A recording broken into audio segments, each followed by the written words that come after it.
ഭഗവതേ വാസുദേവായ. ഓം നമോ ഭഗവതേ വാസുദേവായ. ഓം അജ്ഞാനതിമിരാന്തസ്യ ജ്ഞാനാഞ്ജനശലാകയ ചക്ഷുരുന്മീലിതം യേന തസ്മൈ ശ്രീ ഗുരവേ. ഹേ കൃഷ്ണ കരുണാ സിന്ധോ ദീനബന്ധോ ജഗത്പതേ ഗോപേശ ഗോപികാകാന്ത രാധാകാന്ത നമോസ്തുതേ. തപ്തകാഞ്ചന ഗൗരാംഗീ രാധേ വൃന്ദാവനേശ്വരി വൃഷഭാനുസുതേ ദേവി പ്രണമാമി ഹരിപ്രിയേ. ജയ ശ്രീകൃഷ്ണ ചൈതന്യ പ്രഭു നിത്യാനന്ദ ശ്രീ അദ്വൈത ഗദാധര ശ്രീവാസാദി ഗൗര ഭക്തവൃന്ദ. ഹരേ കൃഷ്ണ കൃഷ്ണ കൃഷ്ണ ഹരേ ഹരേ, ഹരേ രാമ രാമ രാമ ഹരേ ഹരേ. ഹരേ കൃഷ്ണ കൃഷ്ണ കൃഷ്ണ ഹരേ ഹരേ, ഹരേ രാമ രാമ രാമ ഹരേ ഹരേ. ശ്രീ ശ്രീ രാധാ ഗോവിന്ദ് की जय, श्रील प्रभुपाद की जय, गुरु महाराज की जय. हरे कृष्णा इस्कॉन. हाँ, हरे कृष्णा हरे कृष्णा. എല്ലാവർക്കും ശ്രീ ശ്രീ രാധാ ഗോവിന്ദ് ടെമ്പിൾ ഇസ്കോൺ മാംഗ്ലൂരിൽ നിന്നുള്ള ഭക്തിശാസ്ത്രി ക്ലാസ്സിലേക്ക് എല്ലാവർക്കും സ്വാഗതം. അപ്പോ നമ്മള് മൂന്നാമത്തെ വിഭാഗത്തിലേക്ക് വന്നു അല്ലെ, മൊഡ്യൂൾ 3. അത് ഭഗവത്ഗീതയുടെ ആ മൂന്നാമത്തെ വിഭാഗം സെക്ഷൻ അല്ലെ, ജ്ഞാനയോഗം എന്നുള്ള ആ സെക്ഷനാണ് നമ്മൾ പഠിക്കാൻ പോകുന്നത്. പ്രകൃതി പുരുഷൻ ക്ഷേത്രജ്ഞൻ എന്നുള്ള ആ ക്ഷേത്രജ്ഞ യോഗം എന്നുള്ള ആ 13-ാം അധ്യായമാണ് നമ്മൾ നോക്കുന്നത്. ശരീരം, ജീവൻ, ബ്രഹ്മൻ എന്നൊക്കെയുള്ള വാക്കുകള് നമ്മൾ കേട്ടതാ. ആ വാക്കുണ്ടല്ലോ, അതൊന്ന് മാറ്റി പറയാണ് ഈ അധ്യായത്തില്. ക്ഷേത്രം, ക്ഷേത്രജ്ഞൻ എന്നൊക്കെ അത് നമുക്ക് നോക്കാം. പ്രകൃതി, പുരുഷൻ, ക്ഷേത്രം, ക്ഷേത്രജ്ഞൻ, ജ്ഞാനം, ജ്ഞേയം എന്നീ വാക്കുകളുടെയൊക്കെ നിർവചനം ആരായാണ് അർജുനൻ. അപ്പൊ ഭഗവാൻ അതിന് മറുപടി നൽകാണ്. ജ്ഞാനത്തിന്റെ ലക്ഷണങ്ങൾ പറയുന്നുണ്ട്, ജ്ഞാനം, ജ്ഞേയം ഇവയെയൊക്കെ വിശദമാക്കിയിട്ട് ഭഗവാൻ പറഞ്ഞു തരുന്നുണ്ട്. പ്രകൃതി പുരുഷ സംയോഗ കാരണം പറയുന്നുണ്ട്. ജ്ഞാനത്തിലെ സ്ഥിതനായവന്റെ ലക്ഷണങ്ങള് അതും ഭഗവാൻ ഇവിടെ വിവരിക്കുന്നുണ്ടാവും. ഹരേ കൃഷ്ണ. 1ഉം 2ഉം ശ്ലോകങ്ങള് ഒരുമിച്ച. അർജുനന്റെ ചോദ്യവും ഭഗവാന്റെ ഉത്തരവും. അർജുന ഉവാച പ്രകൃതിം പുരുഷം ചൈവ ക്ഷേത്രം ക്ഷേത്രജ്ഞമേവ ച ഏതദ്വേദിതുമിച്ഛാമി ജ്ഞാനം ജ്ഞേയം ച കേശവ. ശ്രീ ഭഗവാൻ ഉവാച ഇദം ശരീരം കൗന്ദേയ ക്ഷേത്രമിത്യഭിധീയതേ ഏതദ്യോ വേത്തി തം പ്രാഹു ക്ഷേത്രജ്ഞൈതി തദ്വിദ. അർജുനൻ പറഞ്ഞു, അല്ലയോ പ്രിയപ്പെട്ട കൃഷ്ണ, പ്രകൃതി, പുരുഷൻ, ക്ഷേത്രം, ക്ഷേത്രജ്ഞൻ, ജ്ഞാനം, ജ്ഞാനത്തിന് വിഷയീഭവിക്കുന്നത്, ഇവയെ കുറിച്ചെല്ലാം അറിയാൻ എനിക്ക് ആഗ്രഹമുണ്ട്. എന്തൊക്കെയാ ചോദ്യങ്ങൾ ചോദിച്ചത്? പ്രകൃതി, പുരുഷൻ, ക്ഷേത്രം, ക്ഷേത്രജ്ഞൻ, ജ്ഞാനം, ജ്ഞേയം. ജ്ഞേയം പറഞ്ഞാല് ജ്ഞാനത്തിന് വിഷയീഭവിക്കുന്നത് എന്ന്. അപ്പോ ഭഗവാൻ അതിന് ഉത്തരം എന്താ പറഞ്ഞത്? കുന്തിപുത്ര, ഈ ശരീരം അതാണ് ക്ഷേത്രം എന്ന് പറയുന്നത്. ഇതിനെ അറിയുന്നവനാണ് ക്ഷേത്രജ്ഞൻ. ഇത് നമ്മൾക്ക് മുമ്പും അറിയാലേ. ആത്മാവ്, ജീവൻ, സത്ത എന്നൊക്കെ, ചേതന എന്നൊക്കെ നമ്മൾ പറഞ്ഞു. ഇപ്പോൾ ഇവിടെ പറയണു ക്ഷേത്രജ്ഞൻ എന്നുള്ള പേരാ പറയണത്. ഈ ശരീരമാണ് ക്ഷേത്രം, അതിനെ അറിയുന്നവൻ ക്ഷേത്രജ്ഞൻ. ബദ്ധാത്മാവിന്റെ കർമ്മവേദിയാണ് ശരീരം. അപ്പൊ ഈ ആത്മാവ്, നമ്മളുടെയൊക്കെ ആത്മാവ് ബദ്ധാത്മാവാണ് അല്ലെ. ഭഗവാനും അതുപോലെ മഹാത്മാക്കളുടെയൊക്കെ മുക്താത്മാക്കളാ അല്ലെ, അവരൊക്കെ മുക്താത്മാക്കള്, നമ്മള് ബദ്ധാത്മാവാ. അപ്പൊ നമ്മുടെ ആ ബദ്ധാത്മാവിന്റെ കർമ്മവേദി ആണ് ശരീരം. ഓരോ ആത്മാവിനും അതിന്റെ കർമ്മഫലത്തിനനുസരിച്ച കർമ്മവേദിയായിട്ട് കിട്ടുന്ന ഓരോ ശരീരമാണ് അല്ലെ.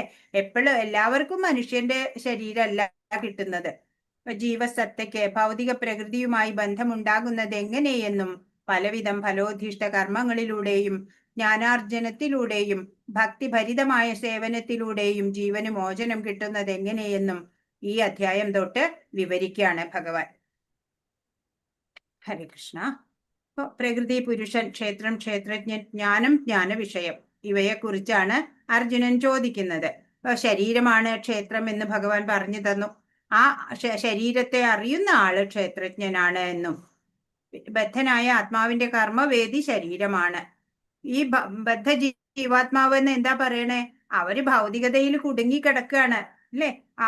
ഈ ഭൗതിക പ്രകൃതിയെ കീഴടക്കാൻ ശ്രമിക്കുകയും ചെയ്യുന്നുണ്ട്. അങ്ങനെ ആ ഒരു ആത്മാവിന് എത്രത്തോളം ആ പ്രകൃതിയെ കീഴടക്കാൻ കഴിവുണ്ട് എന്നതിനെ ആശ്രയിച്ചിട്ടാണ് അയാൾക്കൊരു കർമ്മവേദി ലഭിക്കുന്നത്. ആ കർമ്മവേദി പറഞ്ഞാല് പ്രവർത്തന മണ്ഡലം, അതായത് ശരീരം ലഭിക്കുന്നത്. ഭഗവത്ഗീതയുടെ ആദ്യ 6 അധ്യായങ്ങള് ക്ഷേത്രജ്ഞനായിട്ടുള്ള ജീവസത്തയെ കുറിച്ച് വിവരിച്ചു തന്നു. ആ ജീവന് ഏതു വിധത്തിലാണ് ഭഗവാനെ കുറിച്ചുള്ള ജ്ഞാനം നേടാൻ സാധിക്കുന്നത് എന്നൊക്കെ നമ്മൾ മനസ്സിലാക്കി. ഭക്തിയുത സേവനം, ഭഗവത് സേവനം, അതിനെ കുറിച്ച്, ഭഗവാനെ കുറിച്ച്, പിന്നെ പരമാത്മാവും ജീവാത്മാവും തമ്മിലുള്ള ബന്ധത്തിനെ കുറിച്ച് അല്ലെ, അങ്ങനെയുള്ളതൊക്കെ നമ്മൾ 7 മുതൽ 12 വരെയുള്ള അധ്യായങ്ങളിൽ കണ്ടു. പരമദിവ്യോത്തമ പുരുഷനായിട്ടുള്ള ആ കൃഷ്ണന്റെ ആ സ്റ്റാറ്റസ് ഉണ്ടല്ലോ, സമുത്കൃഷ്ടമായ ആ പൊസിഷൻ, അതും ജീവാത്മാവിന് ഉള്ള ആ മൂലസ്വരൂപം, അതായത് ആശ്രിതത്വത്തെ ഒക്കെ എടുത്തു കാട്ടുന്നതാണ് ഈ അധ്യായങ്ങള്. ഇനി വരുന്ന 13 മുതലുള്ള അധ്യായങ്ങള്. ഏത് വിധത്തിൽ നോക്കിയാലും ഭഗവാന് വിധേയരാണ് ഈ ജീവസത്തകള്.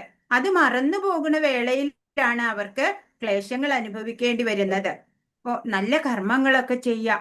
അങ്ങനെ ബോധദീപ്തരാവുമ്പോൾ ആണ് നമുക്ക് ഏത് സാഹചര്യങ്ങൾ ഉണ്ടെങ്കിലും ഭഗവത് സേവനത്തിലൂടെ നമുക്ക് ഭഗവാനിലേക്ക് അടുക്കാൻ സാധിക്കും എന്നുള്ളതാണ്. ഇപ്പൊ 13-ാം അധ്യായം മുതൽക്കുള്ള ജീവസത്തയ്ക്ക് ഈ ഭൗതിക പ്രകൃതിയുമായിട്ട് ബന്ധമുണ്ടാവുന്നത് എങ്ങനെയാണ് എന്നും, ഫലോധിഷ്ഠ കർമ്മങ്ങളിലൂടെയും ജ്ഞാനാർജനത്തിലൂടെയും പിന്നെ ഭക്തിഭരിതമായ സേവനത്തിലൂടെയും ഭഗവാൻ മുഖേന ഈ ജീവന് എങ്ങനെ മുക്തി കിട്ടും എന്നുള്ളതുമൊക്കെ ഇവിടെ പ്രതിപാദിക്കുന്നുണ്ട്. ക്ഷേത്രജ്ഞനെ വേർതിരിച്ചറിയുന്നത് ജ്ഞാനം. അതാണ് ജ്ഞാനം എന്ന് പറയുന്നത്. അതാണ് 3-ാമത്തെ ശ്ലോകം പറയുന്നത്. ക്ഷേത്രജ്ഞം ചാഭിമാം വിധി സർവക്ഷേത്രേഷു ഭാരത ക്ഷേത്രജ്ഞയോർജ്ഞാനം യത്തജ്ഞാനം മതം മമ. ഹേ ഭാരതവംശജ, സർവശരീരങ്ങളിലും കുടികൊള്ളുന്ന ഞാനും ക്ഷേത്രജ്ഞനാണെന്ന് നീ അറിയണം. ഈ ശരീരമാകുന്ന ക്ഷേത്രത്തെയും ക്ഷേത്രജ്ഞനെയും കുറിച്ചുള്ള അറിവാണ് ജ്ഞാനം. ഇതാണ് എന്റെ അഭിപ്രായം. ഭഗവാന്റെ അഭിപ്രായം അതാണെങ്കിൽ പിന്നെ അത് തന്നെയല്ലേ ഫൈനല്. അപ്പോഴേ ഹരേ കൃഷ്ണ.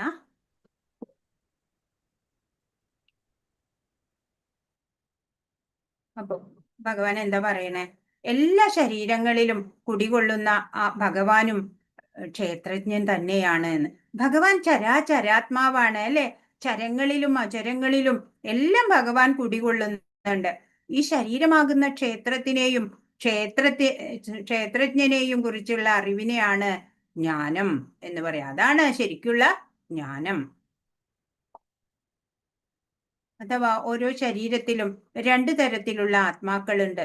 ജീവാത്മാവ് അല്ലെ, വ്യക്തിഗത ആത്മാവ്, പിന്നെയോ പരമാത്മാവ്. അങ്ങനെ 2 തരത്തിലുള്ള ക്ഷേത്രജ്ഞന്മാരുണ്ട് അത്രേ ഓരോ ശരീരത്തിലും. സർവശരീരങ്ങളിലും പരമാത്മാവായി വാഴുന്ന ഭഗവാനാകട്ടെ എല്ലാ ശരീരങ്ങളെ കുറിച്ചും തികച്ചും അറിയാം. അപ്പോ ഒരു ജീവാത്മാവിന് ആ സ്വന്തം ശരീരത്തെ കുറിച്ച് മാത്രമേ അറിയുള്ളൂ. എന്നാലോ പരമാത്മാവിനോ സർവശരീരങ്ങളിലും വാഴുന്നുണ്ട് അല്ലെ? അതുകൊണ്ട് തന്നെ എല്ലാ ശരീരങ്ങളെ കുറിച്ചും അറിയാം. വ്യക്തിഗത ആത്മാവിന്റെയും പരമാത്മാവിന്റെയും ഘടനയെക്കുറിച്ചുള്ള അറിവിനെയാണ് വൈദിക സാഹിത്യം ജ്ഞാനം എന്ന് നിർവചിക്കുന്നത്. എന്തൊക്കെ നമ്മൾ അറിയണം? വ്യക്തിഗത ആത്മാവിനെ കുറിച്ച് അറിയണം, പരമാത്മാവിനെ കുറിച്ച് അറിയണം. അത് പൂർണ്ണമായിട്ട് അറിയുന്നത് തന്നെയാണ് ജ്ഞാനം എന്ന് വൈദിക സാഹിത്യം നിർവചിക്കുന്നുണ്ട്. പ്രകൃതി എന്നാൽ കർമ്മക്ഷേത്രമായ ഭൗതിക ലോകവും ആ പ്രകൃതിയെ അനുഭവിക്കുന്ന വ്യക്തി ജീവാത്മാവും. പ്രകൃതി എന്ന് പറഞ്ഞ ആ ജീവന് കർമ്മക്ഷേത്രമായിട്ടുള്ള ആ ശരീരം വെറുതെ ഇങ്ങനെ ഇരിക്കുകയല്ല, പ്രവർത്തിക്കണം അല്ലെ? അപ്പൊ അതിന് പ്രവർത്തിക്കാനുള്ള ആ മണ്ഡലം, അതും അതിനെ അതാണ് ഭൗതിക ലോകം, അതാണ് പ്രകൃതി എന്ന് പറയണത്. അപ്പൊ ശരീരം, അതിന്റെ ജ്ഞാതാവ്, ആ ശരീരത്തെ കുറിച്ച് അറിയുന്ന ആള്, ജീവാത്മാവ്, പരമാത്മാവ്, ഇവയെ പറ്റി പറയുകയാണെന്നുണ്ടെങ്കിൽ മൂന്ന് വ്യത്യസ്ത വിഷയം ചർച്ച ചെയ്യണം. ഈശ്വരൻ, ജീവസത്ത, ജഡപദാർത്ഥം. ഇപ്പൊ ഈ ജഡപദാർത്ഥാണ് നമ്മുടെ ശരീരം, ജീവസത്ത നമ്മുടെ ജീവാത്മാവ്, ഈശ്വരൻ പരമാത്മാവ്, ചരാചരാത്മാവായിട്ട് ഓരോ ശരീരത്തിലും കുടികൊള്ളുന്ന ഭഗവാൻ. ഓരോ ക്ഷേത്രത്തിലും അഥവാ ഓരോ ശരീരത്തിലും രണ്ടു തരത്തിലുള്ള ആത്മാക്കളുണ്ട് എന്നാണ്. വ്യക്തിഗത ആത്മാവുമുണ്ട്, പരമാത്മാവുമുണ്ട്. ഭഗവാൻ കൃഷ്ണന്റെ സമഗ്ര രൂപവിസ്തരണമാണ് അത്രേ പരമാത്മാവ്. അപ്പോ ഞാനും ക്ഷേത്രജ്ഞനാണ് എന്ന് ഭഗവാൻ പറയാണ്. എന്നാല് വ്യക്തിഗതനായ ശരീര ജ്ഞാതാവല്ല ഞാൻ, പരമജ്ഞാതാവാണ്. എല്ലാം അറിയുന്നതാണ് ഭഗവാൻ, അല്ലെ? പരമാത്മരൂപേണ എല്ലാ ശരീരങ്ങളിലും ഞാൻ വാഴുന്നു എന്ന് ഭഗവാൻ ഇവിടെ പറയാണ്. ഓരോ ശരീരത്തിലും കുടികൊള്ളുന്ന ക്ഷേത്രജ്ഞൻ ഞാനാണ് എന്ന് ഭഗവാൻ അരുളി ചെയ്യാണ്. ഒരു വ്യക്തിക്ക് സ്വന്തം ശരീരത്തിനെ കുറിച്ച് മാത്രമേ അറിയുള്ളൂ, മറ്റുള്ളവരുടെ ശരീരത്തെ കുറിച്ചിട്ട് അറിഞ്ഞുകൂടാ. സർവ ശരീരങ്ങളിലും പരമാത്മാവായി വാഴുന്ന ഭഗവാനോ എല്ലാ ശരീരങ്ങളെ കുറിച്ചും തികച്ചും അറിവുണ്ട്, അല്ലെ? അപ്പൊ എല്ലാവിധ ജീവജാലങ്ങളുടെയും നാനാവിധത്തില് 84 ലക്ഷം തരം യോനികളിൽ ഉണ്ട് ജീവാത്മാക്കള്. അതിന്റെയൊക്കെ എല്ലാത്തിന്റെയും കാര്യങ്ങള് ഭഗവാൻ അറിയുന്നുണ്ട്. ഇപ്പൊ രാജാവ് എങ്ങനെയാ, ഒരു രാജ്യം മുഴുവനും രാജാവിന്റെ അധീനതയിലാ. നമ്മളോ ഓരോ പൗരന്മാരോ അവരവരുടെ സ്വന്തം വസ്തുവകകളെ കുറിച്ച് മാത്രമേ അറിഞ്ഞുകൂടൂ, അല്ലെ? അതുപോലെയാ ഒരാൾക്ക് തൻ്റെതായ ശരീരത്തിലൊക്കെ ഉടമസ്ഥാവകാശമുണ്ട്. എന്നാൽ സർവ്വ ശരീരങ്ങളുടെയും ഉടമസ്ഥനോ ഭഗവാനാണ്.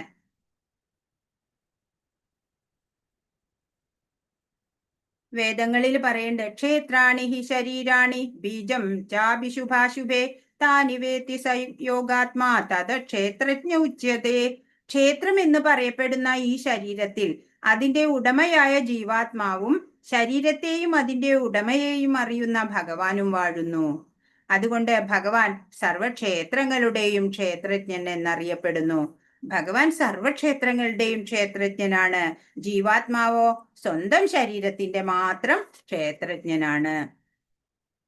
വ്യക്തിഗത ജീവാത്മാവിന് പുറമെ എല്ലാ ശരീരങ്ങളിലും വാഴുന്ന ആ പരമാത്മാവ് ആരാണ്? ഭഗവാൻ ശ്രീകൃഷ്ണനാണ്. കർമ്മക്ഷേത്രങ്ങളുടെയും അണുമാത്രനായ ആസ്വാദകന്റെയും നിയന്താവ് പരമാത്മാവാണ് എന്ന് ഭഗവാൻ ഇവിടെ വ്യക്തമായി പറഞ്ഞു തരികയാണ്. എന്താണ് ക്ഷേത്രം എന്ന് 4-ാമത്തെ ശ്ലോകത്തിലും പറയുന്നുണ്ട്. തത് ക്ഷേത്രം യച്ഛയാദൃച്ഛ യദ്വികാരി യദശ്ചയത് സജായോ യത് പ്രഭാവശ്ച തത് സമാസേന മേ ശൃണു.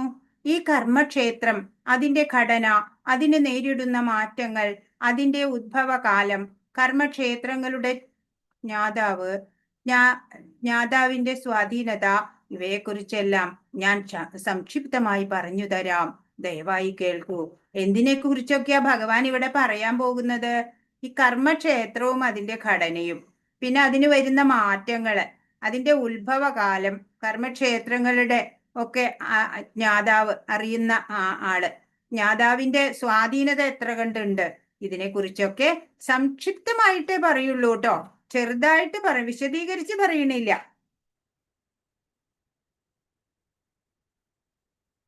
വ്യക്തിഗതനായ ജീവാത്മാവിന്റെ ആത്യന്തിക ലക്ഷ്യം എന്ത്, യഥാർത്ഥ രൂപം എന്ത്, വ്യക്തിഗത ജീവാത്മാവിനും പരമാത്മാവിനും തമ്മിലുള്ള വ്യത്യാസം, അവയുടെ വ്യത്യസ്തങ്ങളായ സ്വാധീനതകൾ, സാധ്യതകൾ എന്നിവയെക്കുറിച്ച് എല്ലാം അറിയണം.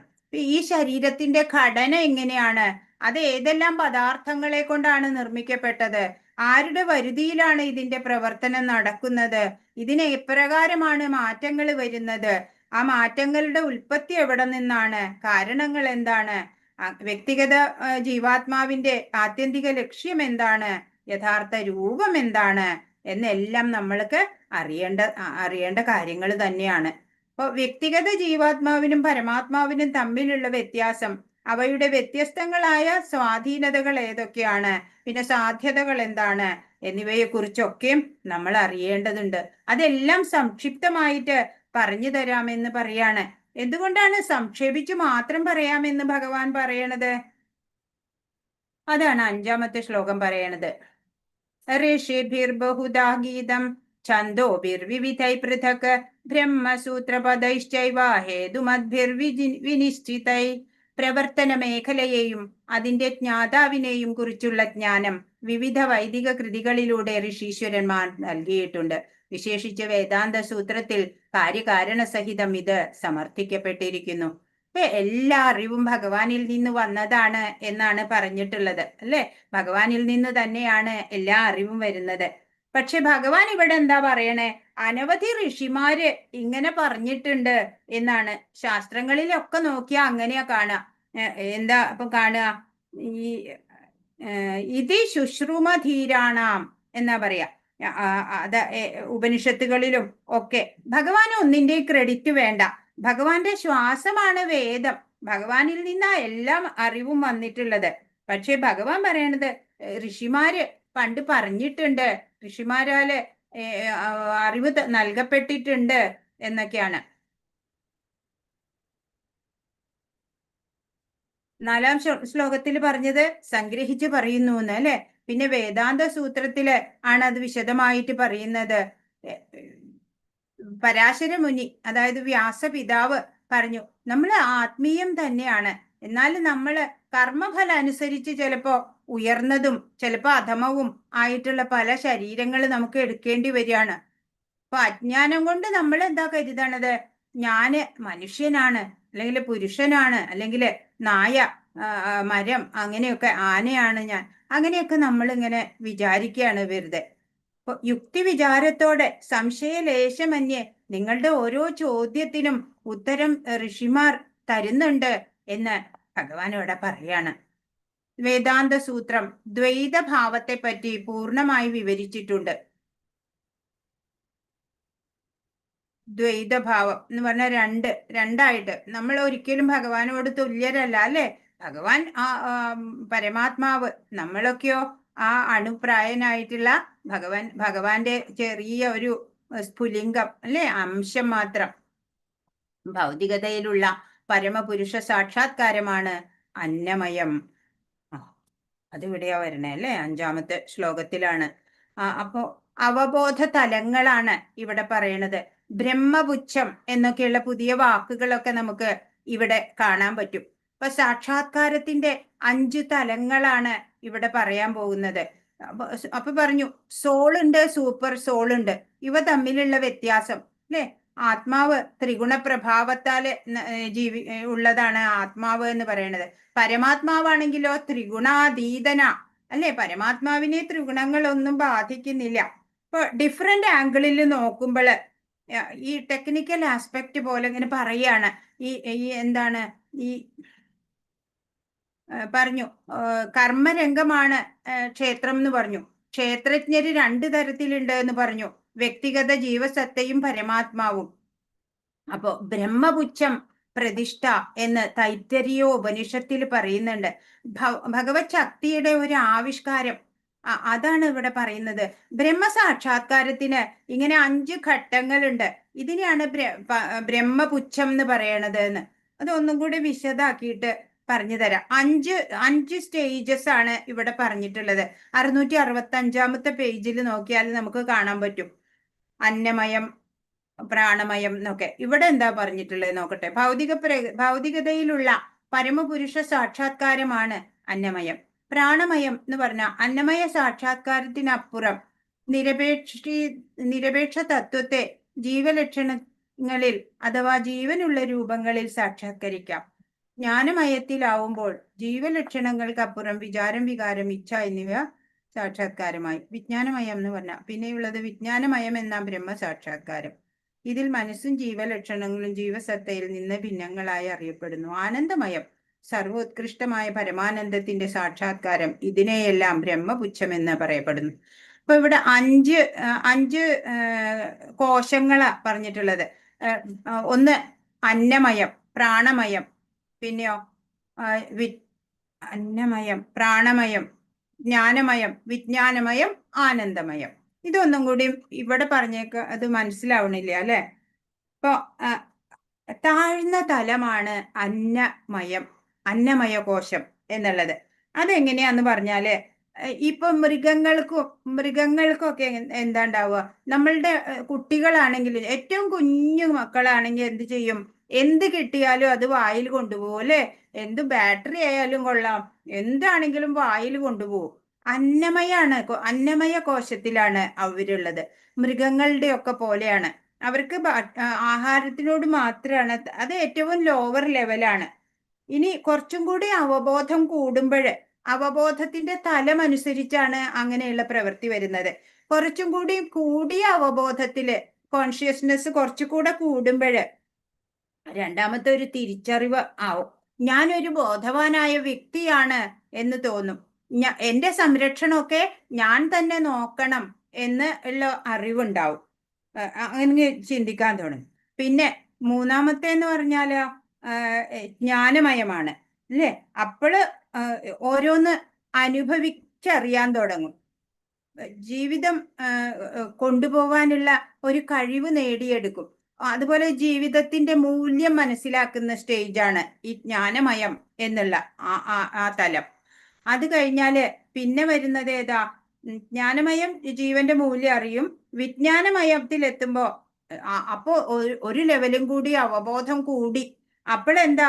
ഞാൻ ശരീരമല്ല, ഞാൻ ആത്മാവാണ്, ഞാൻ ഭഗവാന്റെ നിത്യദാസനാണ് അല്ലെ? നമ്മുടെ മൂലസ്വരൂപത്തെ കുറിച്ച് അറിയണത് അതാണ് വിജ്ഞാനമയ കോശത്തിലെത്തുമ്പോൾ. പിന്നെ ലാസ്റ്റ് സ്റ്റേജ് ഏതാ? ആനന്ദമയ എന്നുള്ള സ്റ്റേജ്. അവിടെ മനസ്സിലാക്കണത് എന്താ? ഭക്തിയുത സേവനത്തിലൂടെ ഭഗവാനുമായിട്ട് ചേരേണ്ടതുണ്ട് അല്ലെ? അതാണ് ജീവാത്മാവിന്റെ കടമ എന്ന് മനസ്സിലാക്കുന്നുണ്ട്. അങ്ങനെയാണ് ഈ ആത്മസാക്ഷാത്കാരത്തിലേക്ക് എത്തുന്നത്. അപ്പോ ബ്രഹ്മസാക്ഷാത്കാരത്തിന് ഇങ്ങനെ 5 ഘട്ടങ്ങളാണ് ഉള്ളത്. ഇവയെയാണ് ബ്രഹ്മപുച്ഛം എന്ന് പറയുന്നത്.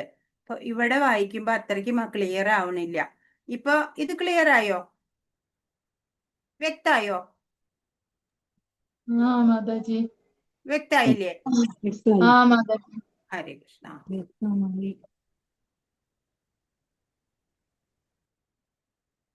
ഹരേ കൃഷ്ണ.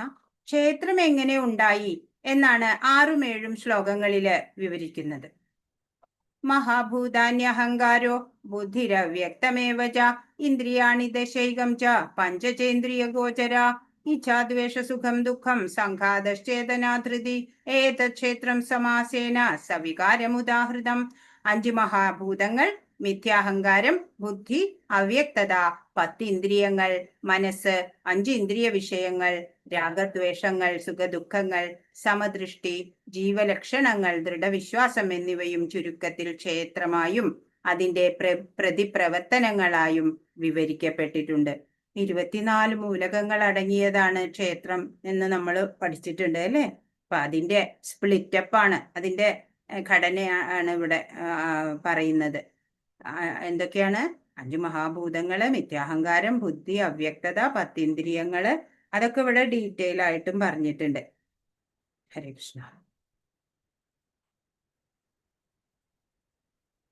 24 ഘടകങ്ങള്: ഭൂമി, ജലം, അഗ്നി, വായു, ആകാശം എന്നുള്ള പഞ്ചമഹാഭൂതങ്ങള്, മിഥ്യാഹങ്കാരം, ബുദ്ധി, പ്രകൃതിയുടെ അവ്യക്ത നിലയിലുള്ള 3 ഗുണങ്ങള്, പ്രകൃതി ഗുണങ്ങൾ നമുക്കറിയാം. പിന്നെയോ ജ്ഞാനേന്ദ്രിയങ്ങൾ ഏതൊക്കെയാ? കണ്ണ്, മൂക്ക്, നാക്ക്, ത്വക്ക്, ചെവി. പിന്നെയോ കർമ്മേന്ദ്രിയങ്ങള്, ശബ്ദം, കാലുകള്, കൈകള്, ഗുദം, ഉത്പാദനേന്ദ്രിയം. പിന്നെ മനസ്സ് അല്ലെ? 11ാമത്തെ ഇന്ദ്രിയം മനസ്സ്. ഇന്ദ്രിയ വിഷയങ്ങള് അതിലുണ്ട് ഗന്ധം, രൂപം, രസം, സ്പർശം, ശബ്ദം. ഇതൊക്കെ കൂടുന്നതാണ് ശരീരം. വിശദമായി അറിയേണ്ടവരെ കൂടുതൽ ഇങ്ങനെ ഇതിനെക്കുറിച്ച് പഠനം നടത്താൻ പറ്റും അല്ലെ? ഈ ഘടകങ്ങളൊക്കെ ഉൾപ്പെട്ടതാണ് ശരീരം. ഈ ശരീരത്തിന് മാറ്റങ്ങൾ 6 വിധം ഉണ്ട്: ജനനം, വളർച്ച, സ്ഥിതി, പ്രത്യുത്പാദനം, ക്ഷയം, മരണം. അങ്ങനെ അസ്ഥിരമായിട്ടുള്ള ഒന്നാണ് ഈ കർമ്മക്ഷേത്രം. ശാശ്വതമല്ല അല്ലെ? കുറച്ചു കാലത്തേക്ക് ഇവിടെ ഉണ്ടാവും, അത് കഴിഞ്ഞാൽ അത് നശിച്ചു പോകും ജഡവസ്തുവായി. എന്നാൽ അതിന് ഉടമയായ ക്ഷേത്രജ്ഞനോ ശാശ്വതനാണ് അല്ലെ? ക്ഷേത്രജ്ഞന് നാശം ഉണ്ടാവണില്ല. അപ്പൊ ക്ഷേത്രജ്ഞൻ ആരെന്ന് അറിഞ്ഞാല് നമ്മുടെ നമ്മുടെ മനസ്സിനെ എങ്ങനെയാണ് ഒരുക്കേണ്ടത് എന്നാണ്. അപ്പൊ ക്ഷേത്രത്തിനെ കുറിച്ചും ക്ഷേത്രജ്ഞനെ കുറിച്ചും ഒക്കെയുള്ള അറിവാണ് ജ്ഞാനം. അതാണ് അറിയേണ്ടതും എന്ന് നമ്മൾ മുമ്പ് കണ്ടു അല്ലെ. അപ്പോ 19 സദ്ഗുണങ്ങളെ പറ്റി പറയാണ് ഇവിടെ. നമ്മുടെ ഈ ക്ഷേത്രജ്ഞനെ ശരിയായിട്ട് മനസ്സിലാക്കാൻ നമ്മുടെ മനസ്സിനെ എങ്ങനെയാണ് നമ്മൾ ഒരുക്കേണ്ടത് എന്ന് പറഞ്ഞു തരുന്ന ശ്ലോകങ്ങളാണ് അടുത്ത 5 ശ്ലോകങ്ങൾ ഒന്നിച്ച് വരുന്നത്. അതിൽ 19 ഗുണങ്ങളെ പറ്റിയിട്ടാണ് പറയുന്നത്. ഹരികൃഷ്ണ. അമാനിത്വം, അദംഭിത്വം, അഹിംസ, ക്ഷാന്തിരാർജവം, ആചാര്യോപാസനം, ശൗചം, സ്ഥൈര്യം, ആത്മവിനിഗ്രഹ, ഇന്ദ്രിയാർത്ഥേഷു വൈരാഗ്യ, മനഹങ്കാര ഏവ ച, ജന്മ മൃത്യുജരാവ്യാധി ദുഃഖദോഷാനുദർശനം, ആസക്തിരനഭിഷ്വംഗ പുത്രധാരഗൃഹാദിഷു, നിത്യം ച സമചിത്തത്വമിഷ്ടാനിഷ്ടോപപത്തിഷു, മയി ചാനന്യയോഗേന ഭക്തിരവ്യഭിചാരിണി, വിവിക്തദേശസേവിത്വമരതിർജന സംസദി, അധ്യാത്മജ്ഞാന നിത്യത്വം തത്വജ്ഞാനാർത്ഥദർശനം, ഏതജ്ഞാനമിതി പ്രോക്തമജ്ഞാനം യതതോന്യഥ. അതിൽ പറഞ്ഞിട്ടുള്ളത് 19 ഗുണങ്ങള്: വിനയം, ഗർവില്ലായ്മ, അഹിംസ, ക്ഷമ, ലാളിത്യം, ഒരു യഥാർത്ഥ ആത്മീയ ഗുരുവിനെ സമീപിക്കൽ, ശുചിത്വം, സ്ഥൈര്യം, ആത്മസംയമം, ഇന്ദ്രിയ വിഷയങ്ങളിൽ അനാസക്തി, മിഥ്യാഹങ്കാരമില്ലായ്മ, ജനന മരണങ്ങൾ, വാർദ്ധക്യം, രോഗം എന്നീ പരിണാമങ്ങളുടെ ദുഃഖാത്മതയെ കുറിച്ചുള്ള ബോധം, വൈരാഗ്യം, മക്കൾ, ഭാര്യ, ഗൃഹം മുതലായവയിൽ നിന്നുള്ള മുക്തി, സുഖദുഃഖങ്ങളിൽ അക്ഷോഭ്യത, ഭഗവാനിൽ സ്ഥിരവും നിഷ്കളങ്കവുമായ ഭക്തി, ഏകാന്തമായ സ്ഥലത്ത് ജീവിക്കാനുള്ള ആഗ്രഹം, ആൾക്കൂട്ടത്തിൽ നിന്ന് വേറിട്ടു നിൽക്കൽ, ആത്മസാക്ഷാത്കാരത്തിന്റെ പ്രാധാന്യം അറിയൽ, തത്വചിന്തയിലൂടെ നിരപേക്ഷ തത്വത്തെക്കുറിച്ച് അന്വേഷിക്കൽ എന്നിവയെല്ലാം ജ്ഞാനമാണ് എന്നും ഇവയല്ലാതെയുള്ളവയെല്ലാം അജ്ഞാനമാണെന്നും ഭഗവാൻ പ്രഖ്യാപിക്കുകയാണ്, ഇവിടെ ഡിക്ലെയർ ചെയ്യാണ്. അപ്പൊ ജ്ഞാനത്തിന്റെ ഈ 19 ലക്ഷണങ്ങള് നമ്മളിൽ ഉണ്ടോന്ന് നോക്കണം. അതല്ലാതെ എന്തെങ്കിലും ഉണ്ടെന്നുണ്ടെങ്കിൽ അതൊക്കെ ഒഴിവാക്കണം നമ്മള്. അപ്പൊ ജ്ഞാനത്തിന്റെ യഥാർത്ഥ പ്രക്രിയ അതാണ് അല്ലെ. ഇതിനെ സ്വീകരിക്കണ കൊണ്ട് നിരപേക്ഷ തത്വത്തെ സമീപിക്കാനുള്ള അവസരം നമുക്ക് കൈവരികയാണ്. 24 മൂലകങ്ങളാലെ നിർമ്മിക്കപ്പെട്ട ശരീരത്തിൽ കുടുങ്ങിപ്പോയ ജീവാത്മാവിന് ഈ ജ്ഞാനപ്രക്രിയ അറിയുന്നതിലൂടെ മോചന മാർഗം തുറന്നു കിട്ടും. അപ്പൊ ജ്ഞാനപ്രക്രിയയിലൂടെ അവസാന ലക്ഷ്യം എന്താണെന്ന് അറിയും. എന്താ അവസാന ലക്ഷ്യം? കരകളഞ്ഞ ഭക്തിയുത ഭഗവത് സേവനം ചെയ്യുക. അതന്നെ. അപ്പോ തികഞ്ഞ കൃഷ്ണാവബോധത്തോടെ ഭക്തിപൂർവം സേവനം അനുഷ്ഠിക്കുന്നവരിലോ മറ്റ് 19 ഗുണങ്ങളും സ്വാഭാവികമായിട്ട് വളർന്നു വരും എന്നാ ഭാഗവതത്തിലും പറയണത്. യസ്യാസ്തി ഭക്തിർ ഭഗവത്യ കിഞ്ചന സർവൈർഗുണൈസ്തത്ര സമാസതേ സുരാ എന്നാണ്. ഭഗവത് സേവന നിരതരില് ജ്ഞാനത്തിൻ്റെതായ എല്ലാ നല്ല ഗുണങ്ങളും തഴച്ചു വളരും എന്നാ പറയണേ. അഹിംസ, ഇവിടെ എന്താ പറയുക, ഉപദ്രവം ചെയ്യാതിരിക്കലാണ് അഹിംസ. ക്ഷമ, എല്ലാം പൊറുക്കാനുള്ള പരിശീലനം. ലാളിത്യം, ശത്രുവിനോട് പോലും ആർജവത്തോടെ തുറന്നു പറയാനുള്ള കഴിവ്. ശൗചം എന്ന് പറഞ്ഞാല് ബാഹ്യവും ആഭ്യന്തരവുമായിട്ടുള്ള വൃത്തി നമുക്കറിയാം അല്ലെ. സ്നാനമാണ്, ജപമാണ്. സ്ഥൈര്യം എന്ന് പറഞ്ഞാൽ ദൃഢനിശ്ചയം. മിഥ്യാഹങ്കാരമില്ലായ്മ, ഞാൻ ശരീരമോ മനസ്സോ ആണ് എന്ന് വിശ്വസിക്കാതിരിക്കുക. ഭഗവാന്റെ സേവകനാണ് ഞാൻ എന്ന് അംഗീകരിക്കുക. ജന്മ മൃത്യു ജരാവ്യാധി ദുഃഖദോഷാനുദർശനം അല്ലെ. ഈ ജനന മരണം, വാർദ്ധക്യം, രോഗം എന്നീ പരിണാമങ്ങളുടെ ദുഃഖാത്മതയെ കുറിച്ച് ബോധം. ദുഃഖിച്ചിട്ട് കാര്യമില്ല അല്ലെ, അപരിഹാര്യമായതാണ്.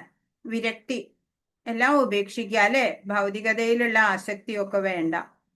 സഹനശക്തി, സന്തോഷമോ സന്താപമോ എന്തുണ്ടെങ്കിലും തിതിക്ഷയോടെ അത് അഭിമുഖീകരിക്കുക. ആസക്തി, ഭൗതികതയോടുള്ളത്. ഭക്തിയോഗം, ഭക്തിയുത സേവനം ശാശ്വതം. ബ്രഹ്മം, പരമാത്മാവ്, ഭഗവാൻ സാക്ഷാത്കാരം. ഇതിനെ ഒന്നും കൂടെ ഡീറ്റെയിൽ ആയിട്ട് പറയണോ? ആചാര്യനെ അംഗീകരിക്കുക. ആധ്യാത്മിക ജീവിതത്തിന്റെ ആരംഭം എന്ന് പറയണത് തന്നെ ആചാര്യനെ അംഗീകരിക്കലാണ്. ഈ ഗുണങ്ങള് ഡീറ്റെയിൽ ആയിട്ട് പറയണോ? അമാനിത്വം, പറയണം. അപ്പൊ മറ്റുള്ളവര് തന്നെ ബഹുമാനിക്കണം എന്നുള്ള ദുർമോഹം ഇല്ലാതിരിക്കുക, അതാണ് വിനയം, അല്ലെ? അമാനിത്വം എന്ന് പറഞ്ഞാല്. ഇപ്പൊ ചില പേര് പറയും, എന്താ, ഓ ഞാൻ അവിടെ ഉണ്ടായിരുന്നെങ്കില് എന്ന് പറയും, അല്ലെ? ഹരേ കൃഷ്ണ.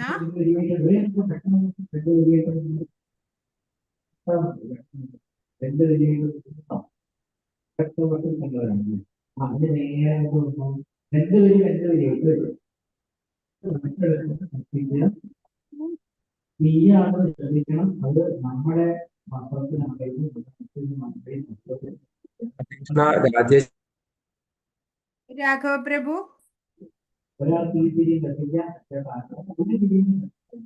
ഹരേ കൃഷ്ണ മാതാജി. രാജേശ്വരി സത്യഭാമ മാതാജിന്റെ അല്ല, എന്താ ഇങ്ങനെ മനസ്സിലാവുന്നില്ലേ? എന്താ ഇങ്ങനെ ശബ്ദമൊക്കെ ഉണ്ടാവണേ? രാജേശ്വരി മാതാ അവരുടെ മ്യൂട്ട് ആവണില്ലല്ലോ, മ്യൂട്ടാക്കിയിട്ടും.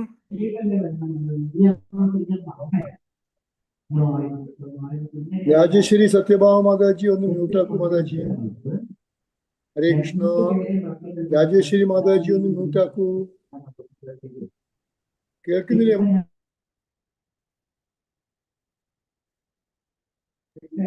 ഹരേ കൃഷ്ണ. മനസ്സിലാവുണ്ടോ പ്രേമാഞ്ജന പ്രഭു? മനസ്സിലാവുന്നുണ്ടോ?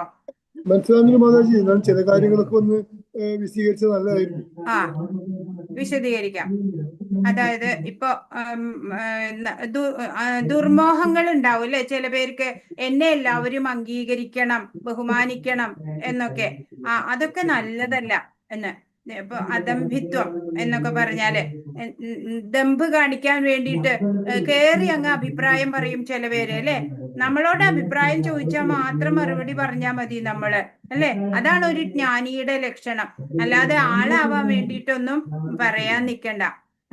ഇപ്പൊ എന്താ, പരോപകാരായ ഫലന്തി വൃക്ഷ, പരോപകാരായ വഹന്തി നദ്യ, പരോപകാരായ ദുഹന്തി ഗോവ എന്നുള്ള പോലെ നമ്മൾ പെരുമാറണം. ഈ വൃക്ഷങ്ങള് പരോപകാരത്തിനായിട്ടാ ഫലങ്ങളെ ഉണ്ടാക്കുന്നത്. നദികള് ഒഴുകുന്നത് പരോപകാരത്തിനാ.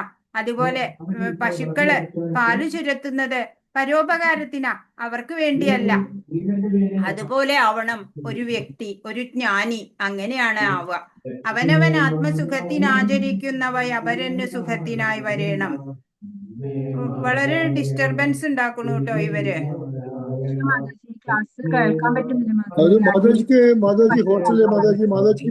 ആക്കിയിട്ട് ആവണില്ല. ഓൾ മ്യൂട്ട് ആക്കി ഞാൻ. മ്യൂട്ട് ഓൾ, മ്യൂട്ട് ഓൾ ആക്കി അവര്. ഇപ്പൊ ആക്കിയിട്ടുണ്ട് കേട്ടോ. വീണ്ടും അവര് ഓൺ ആക്കുക ചെയ്യണേ. അപ്പൊ അങ്ങനെ തികച്ചും യഥാർത്ഥത്തിൽ അഹിംസ എന്ന് പറയുന്നത് എന്താ? പരദ്രോഹം ചെയ്യാതിരിക്കുക മാത്രല്ല, കൊതുകിനെ ഈച്ചയെ കൊല്ലാതിരിക്കുക മാത്രല്ല, ഒരാളുടെ പുരോഗതിയെ തടസ്സപ്പെടുത്തുന്ന ഒരു കാര്യവും നമ്മൾ ചെയ്യരുത്. അതാണ് അഹിംസ എന്നുള്ളത് കൊണ്ട്. ശാന്തി എന്ന് പറഞ്ഞാല് തന്നെ മറ്റുള്ളവര് പുച്ഛിക്കുക, അപമാനിക്കുക എല്ലാം നമ്മൾ പൊറുക്കുക. അങ്ങനെ ചെയ്താലും അതാണ് ക്ഷമ, ശാന്തി എന്നൊക്കെ പറയണത്. അതുപോലെ ഈ ആർജവം എന്ന് പറഞ്ഞാൽ സ്ട്രെയിറ്റ് ഫോർവേഡ് ആവുക, യഥാർത്ഥ സത്യം, യാതൊരു നയകൗശലവും കൂടാതെ പറയാനുള്ള കഴിവുണ്ടാവുക, ഒരു ലാളിത്യത്തോടെ പറയുക. അതുപോലെ ആചാര്യോപാസന എന്ന് പറഞ്ഞാൽ ഗുരുവിനെ ശിഷ്യൻ അത്യന്തം വിനയത്തോടെ സമീപിക്കണം. അദ്ദേഹത്തിന് പരിചര്യകളൊക്കെ ചെയ്തു കൊടുക്കുകയും വേണം. അങ്ങനെ അദ്ദേഹത്തിൽ നിന്ന് അറിവ് സമ്പാദിക്കണം, അല്ലെ? പിന്നെ ശുചിത്വം എന്ന് പറഞ്ഞു 2 വിധമുണ്ട്, അല്ലെ? ആന്തരികമായ ശുചിത്വത്തിന് കൃഷ്ണസ്മരണ ഉണ്ടാവുക, ജപം, അങ്ങനെ സാധനാനുഷ്ഠാനം. ഇപ്പൊ അവര് വീണ്ടും അൺമ്യൂട്ട് ചെയ്തു, കണ്ടോ?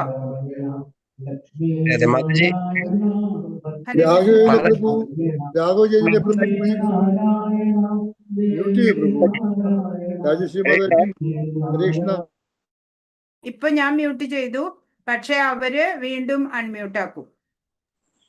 മാതാജി, ഞാനൊരു കാര്യം ചെയ്യാം, അവരെ ഒന്ന് വിളിച്ചു നോക്കട്ടെ. ആ, ഞാൻ എന്നാ അവരെ വിളിക്കാം മാതാജി, പെട്ടെന്ന് തന്നെ വിളിച്ചു അവരെടുക്കുമെന്ന് നോക്കട്ടെ. പിന്നെ ശരി. മാതാജി പിന്നെ ആ ഈ സ്ക്രീനില്ലേ മാതാജി ആ ഇട്ടിട്ടുള്ള സ്ക്രീൻ ആ അതിന്റെ ആദ്യത്തെ എന്നാ വിനയം ആ ഭാഗമൊന്നും ഇതിന്റെ കാണുന്നില്ല മാതാജി. അത് അതില്ല, അത് എനിക്കും കിട്ടിയിട്ടില്ലെന്നേ. നോക്കൂ, കണ്ടോ? ഇവിടുന്ന് തൊട്ടേ ഉള്ളൂ, കണ്ടോ? Okay okay okay okay okay, ഞാൻ അവരെ വിളിച്ചു നോക്കട്ടെ. ഉം.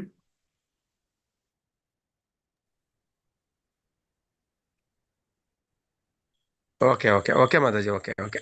ആ അപ്പൊ മനസ്സ്, ഞാൻ വാക്ക്, അവരെ ഒന്ന് വിളിച്ചു നോക്കട്ടെ മാതാജി, അവരെ വിളിക്കട്ടെ. വിളിച്ചോളൂ വിളിച്ചോളൂ. ഓക്കെ.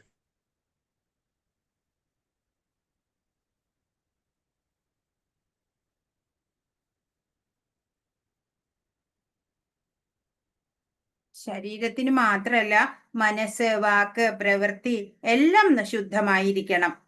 പിന്നെ സ്ഥിരത, സ്ഥൈര്യം എന്ന് പറഞ്ഞാല് ആധ്യാത്മിക ജീവിതത്തിൽ മുന്നേറാനുള്ള ദൃഢനിശ്ചയം ഉണ്ടാവുക. ഈ നിശ്ചയദാർഢ്യമില്ലാത്തവർക്ക് പുരോഗതി ഉണ്ടാവില്ല, അല്ലെ? ആധ്യാത്മിക പുരോഗതിക്ക് ദോഷകരമായിട്ടുള്ള എന്തെങ്കിലും ഉണ്ടെങ്കിൽ അതിനെയൊന്നും അംഗീകരിക്കാതിരിക്കുക, ആത്മനിയന്ത്രണത്തോടെ. ഇപ്പൊ നമുക്ക് തോന്നും സിനിമ, സീരിയലൊക്കെ, അതൊക്കെ നമ്മൾ ആത്മനിയന്ത്രണത്തോടെ അതെല്ലാം ഒഴിവാക്കണം. അപ്പോഴാണ് നമുക്ക് ആധ്യാത്മിക പുരോഗതി നേടാൻ പറ്റുള്ളൂ. അങ്ങനെ ആധ്യാത്മിക പുരോഗതിക്ക് തടസ്സമാകുന്നത് എല്ലാം ഉപേക്ഷിക്കാൻ നമുക്ക് കഴിയണം. അതാണ് യഥാർത്ഥ ത്യാഗം എന്നുള്ളത്. ഇപ്പൊ ഇന്ദ്രിയങ്ങള് വളരെ പവർഫുൾ ആണ് എന്ന് പറഞ്ഞു, അല്ലെ? കരുത്തേറിയ ഇന്ദ്രിയങ്ങള്, അവയ്ക്ക് അതാത് വിഷയങ്ങളെ അനുഭവിക്കണം എന്നുള്ള വാശിയാ. അങ്ങനെ ആവശ്യമില്ലാത്ത വാശികൾക്കൊന്നും നമ്മൾ വഴങ്ങിക്കൊടുക്കരുത്. ഇപ്പൊ ആധ്യാത്മിക ജീവിതത്തിൽ മുന്നേറാനുള്ള കർത്തവ്യങ്ങൾ അനുഷ്ഠിക്കാൻ ഉതകുന്ന വിധത്തിൽ നമ്മൾ ആ ശരീരത്തിനെ, മനസ്സിനെ ഒക്കെ സജ്ജമാക്കിയിട്ട് വെക്കണം. ഇന്ദ്രിയങ്ങളെ അത്യാവശ്യത്തിന് മാത്രം തൃപ്തിപ്പെടുത്തിയാൽ മതി. പിന്നെ ഇന്ദ്രിയങ്ങളെ അങ്ങനെ നിയന്ത്രിക്കാൻ പറ്റില്ല, പറഞ്ഞു അല്ലേ?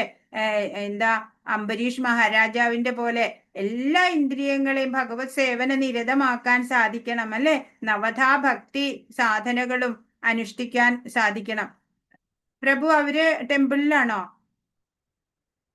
മാതാജി വിളിച്ചിട്ട് അവരെ എടുക്കുന്നില്ല. ഓക്കെ, അവര് ടെമ്പിളിലോ മറ്റാന്ന് തോന്നുന്നു. അവിടുന്ന് പ്രെയർ ഒക്കെ കേൾക്കുന്നുണ്ടായിരുന്നു. അതെ അതെ അതെ, എടുക്കുന്നില്ല മാതാജി.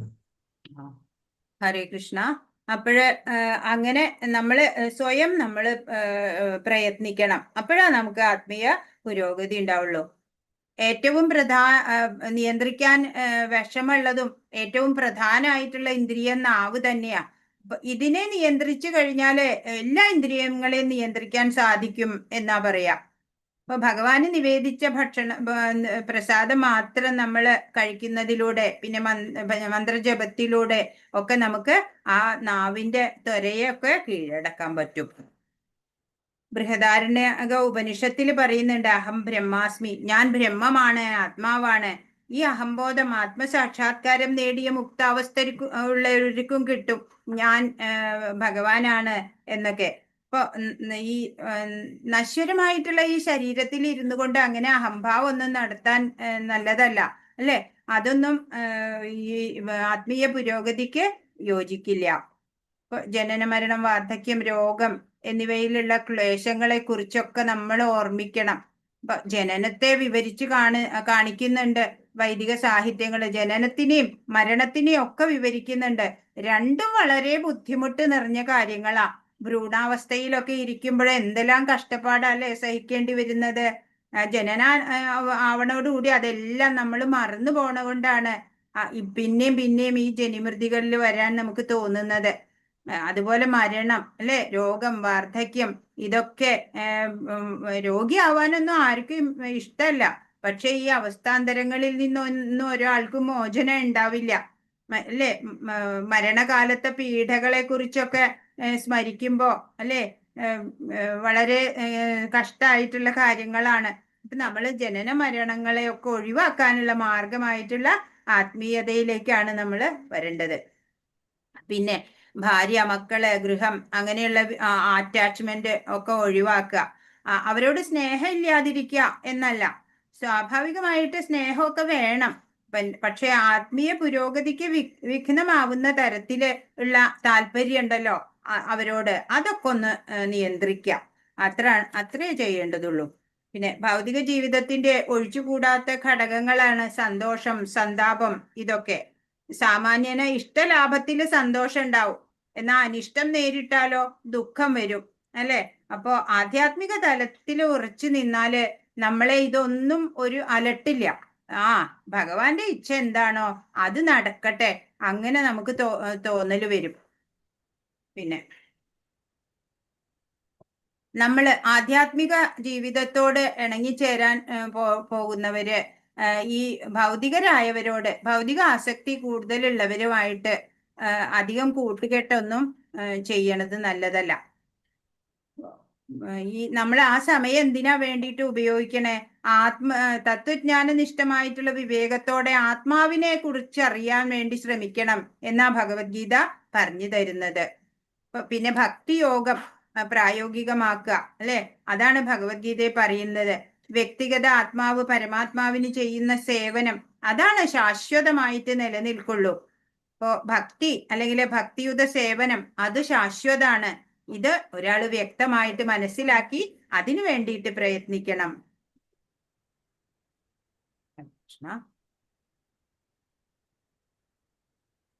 അപ്പൊ ഏറ്റവും ഉയർന്ന ഭക്തി നമുക്കറിയാം, പ്രേമഭക്തി. ഭഗവാൻ കൃഷ്ണനിലുള്ള പരമപ്രേമ ഭക്തിയാണ്. ആ കൃഷ്ണനെ കുറിച്ചുള്ള തികഞ്ഞ ജ്ഞാനം എന്നുള്ള ആ ഏറ്റവും മുകളിലത്തെ നിലയില് എത്തിച്ചേരുന്നത് വരെ ഒരാള് ജ്ഞാനത്തെ സംബന്ധിച്ച് താഴ്ന്ന പടികളിൽ തന്നെയാ നമ്മളെ പോലെയുള്ളവരൊക്കെ ഇപ്പോഴും ഉള്ളത്. അപ്പൊ വിനയം വേണം എപ്പോഴും. വിനയം കൂടാതെ ഈ ജ്ഞാനം ലഭിക്കില്ല എന്നുള്ളത് ഉറപ്പാ. ഭഗവാന്റെ ആശ്രിതരാണ് നമ്മള് എന്നുള്ളത് നമ്മൾ മറന്നു പോകരുത്. വിനീതനായിട്ട് ഭഗവാന് വേണ്ടി പ്രയത്നിക്കാൻ നമ്മൾ ശ്രമിക്കണം. ക്ഷേത്രജ്ഞനെ അറിയാനുള്ള സാധനകളാണ് പറഞ്ഞുകൊണ്ടിരിക്കുന്നത്. ഈശ്വരനോട് നമുക്ക് ഒരു ലഹരി ഉണ്ടാവണം. യഥാർത്ഥ സ്നേഹത്തിനെ തിരിച്ചറിയാൻ പറ്റും. അപ്പോ ഈ ലോകത്തില് മറ്റൊന്നും നമ്മൾ പിന്നെ ആഗ്രഹിക്കില്ല. ഈശ്വരനിൽ നിന്ന് നമ്മളെ അകറ്റുന്ന ഏതെങ്കിലും ഗുണമുണ്ടെങ്കിൽ അതൊക്കെ നമ്മൾ ഒഴിവാക്കണം. അപ്പോഴാണ് നമുക്ക് ആത്മീയമായിട്ട് പെട്ടെന്ന് പുരോഗമിക്കാൻ പറ്റുള്ളൂ.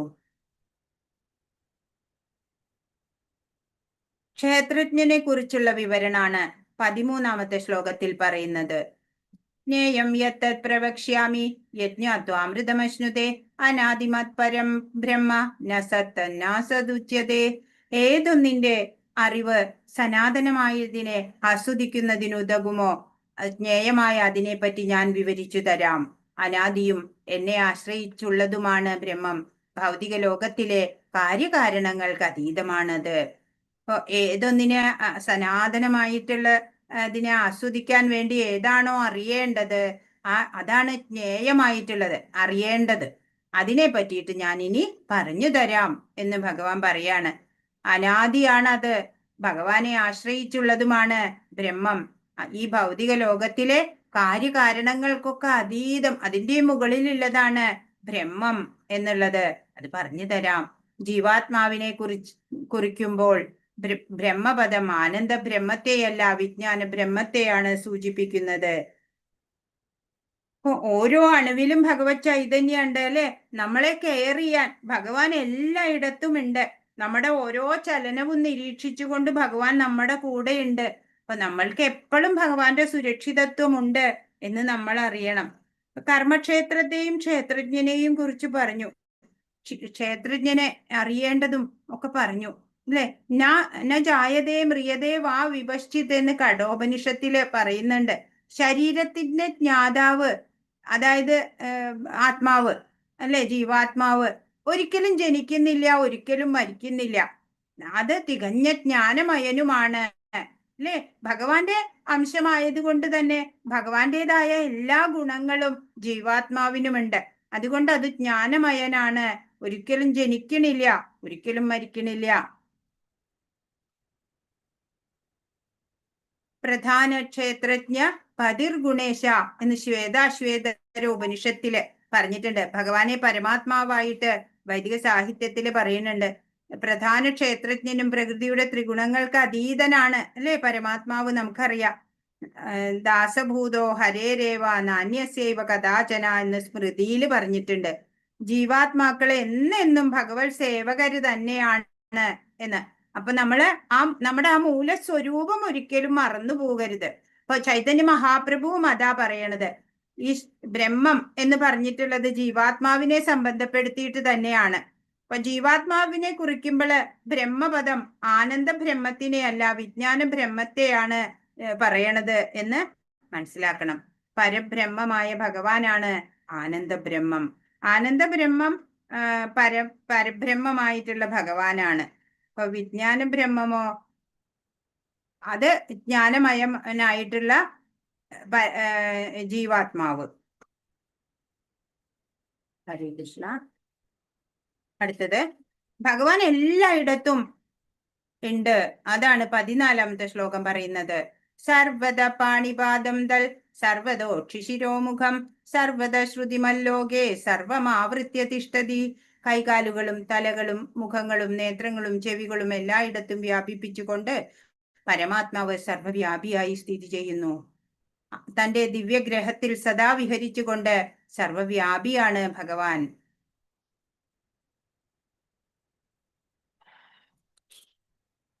ഇപ്പോ ഛാന്തോക്യോപനിഷത്തിലെ ഒരു കഥ പറയാം. ഛാന്തോക്യോപനിഷത്തില് എന്താണ്, ഉദ്ദാലക മഹർഷി മകൻ ശ്വേതകേതു, മകനുമാണ് ശിഷ്യനുമാണ് ശ്വേതകേതു. അപ്പൊ ശ്വേതകേതു ഒരിക്കലും പിതാവിനോട് ചോദിക്കാണ്, പിതാവേ, ഈ ഭഗവാൻ ഇവിടെ സർവവ്യാപിയാണ് ഭഗവാൻ എന്ന് പറയുന്നുണ്ടല്ലോ, പക്ഷെ ഭഗവാനെ കാണാൻ സാധിക്കുന്നില്ലല്ലോ എന്ന് ചോദിക്കാണ്. അപ്പൊ പിന്നെ വേറൊരു ചോദ്യം ചോദിച്ചത് എന്താ, ഈ ഭഗവാൻ എല്ലായിടത്തും ഉണ്ട്, ഭഗവാനിൽ നിന്നാണ് എല്ലാം ഉണ്ടായത് എന്നൊക്കെ എങ്ങനെ വിശ്വസിക്കാൻ പറ്റും എന്നാണ് ചോദിക്കണേ. അപ്പോള് ഉദ്ദാലക മഹർഷി അതിന് ഉത്തരം പറയാതെ മകനോട് പറഞ്ഞു, ഒരു പാത്രത്തിൽ കുറച്ച് ഉപ്പ് എടുത്ത് അലിയിക്കാൻ പറഞ്ഞു. അങ്ങനെ വെള്ളത്തിൽ ഉപ്പ് അലിയിച്ചു.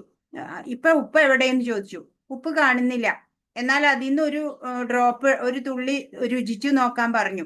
അപ്പൊ രുചിച്ചു നോക്കിയപ്പോ ഉപ്പ് രസമുണ്ട്. അപ്പൊ ഭഗവാനെ അങ്ങനെ നമ്മുടെ ദൃഷ്ടികൾക്ക്, നമ്മുടെ ഇന്ദ്രിയങ്ങൾക്ക് ഭഗവാൻ ഗോചരനല്ല, കാണപ്പെടില്ല. ഭഗവാനെ അനുഭവിച്ചറിയാനേ സാധിക്കൂ എന്ന് മനസ്സിലാക്കാൻ വേണ്ടിയിട്ടാ. പിന്നെ ഭഗവാനിൽ നിന്ന് എല്ലാം ഉണ്ടായി എന്ന് പറയുമ്പോ അത് മനസ്സിലാവുന്നില്ല. അപ്പൊ അതിന്റെ ഉത്തരമായിട്ട് ഉദ്ദാലക മഹർഷി ശ്വേതകേതുവിനോട് പറയാണ്, ഈ ആശ്രമമുറ്റത്ത് നിൽക്കുന്ന ആ വലിയ ആൽമരമില്ലേ, അതിന്റെ ഒരു കായ കൊണ്ടുവരൂ എന്ന് പറഞ്ഞു. അപ്പോഴാ ആ കുട്ടി ശ്വേതകേതു പോയിട്ട് ആൽമരത്തിന്റെ ഒരു കായ കൊണ്ടുവന്നു. അത് പിളർത്തി നോക്കാൻ പറഞ്ഞു. അത് പിളർത്തിയപ്പോഴ് കുറെ തരികൾ കാണുന്നുണ്ട് എന്ന് പറഞ്ഞു. ഒരു തരി എടുത്തിട്ട് അതിനെ അതിന്റെ അകത്ത് എന്താണ് നോക്കാൻ പറഞ്ഞു. അപ്പോഴാ കുട്ടി ആ തരി എടുത്തിട്ട് അതിനെ പൊളിച്ചിട്ട് നോക്കിയേ പറഞ്ഞു, അതിനകത്ത് ഒന്നും കാണുന്നില്ല എന്ന് പറഞ്ഞു. അപ്പോഴ് ഈ ഉദ്ദാലക മഹർഷി പറയാണ്, ആ ഒന്നുമില്ലായ്മയിൽ നിന്നാണ് ഇത്രയും വലിയ ഈ ആൽമരം ഉണ്ടായത് എന്ന് നിനക്ക് വിശ്വസിക്കാൻ സാധിക്കുന്നില്ലേ എന്ന്. അപ്പോ ഭഗവാനിൽ നിന്നാണ് ഈ പ്രപഞ്ചമെല്ലാം ഉണ്ടായത് എന്ന് അങ്ങനെയാണ് മനസ്സിലാക്കി കൊടുത്തത്. അതുപോലെ ഇപ്പൊ ഇവിടെ പറയാണ്, പരമാത്മാവ് സർവവ്യാപിയായിട്ട് എല്ലാവിടെയും സ്ഥിതി ചെയ്യുന്നുണ്ട് എന്നാണ്.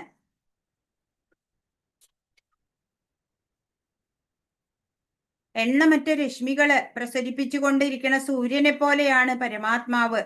ഇപ്പൊ സർവവ്യാപ്തമായിട്ടുള്ള രൂപത്തിലാണ് നിലകൊള്ളുന്നത് പരമാത്മാവ്. സകല ജീവജാലങ്ങളും അതില് ഉൾക്കൊള്ളുന്നുണ്ട്.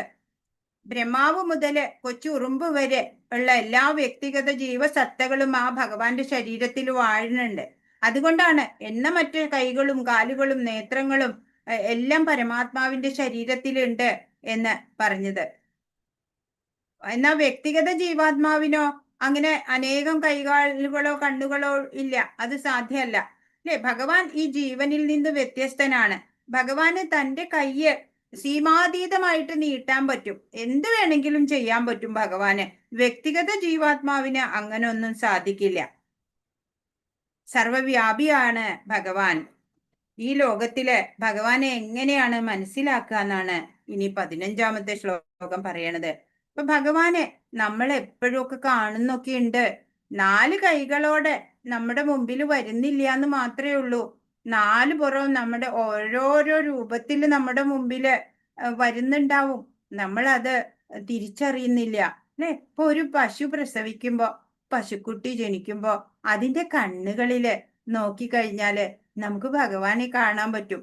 അതുപോലെ ദൈന്യനായിട്ട് കിടക്കുന്ന ഒരു പട്ടിയുണ്ട് വിചാരിക്കുക, അതിന്റെ കണ്ണുകളില് അല്ലെ ദരിദ്ര ബാലന്മാരെ കാണുമ്പോഴ് അങ്ങനെ അവരിലെല്ലാം ഭഗവാനെ കാണാൻ നമുക്ക് സാധിക്കും.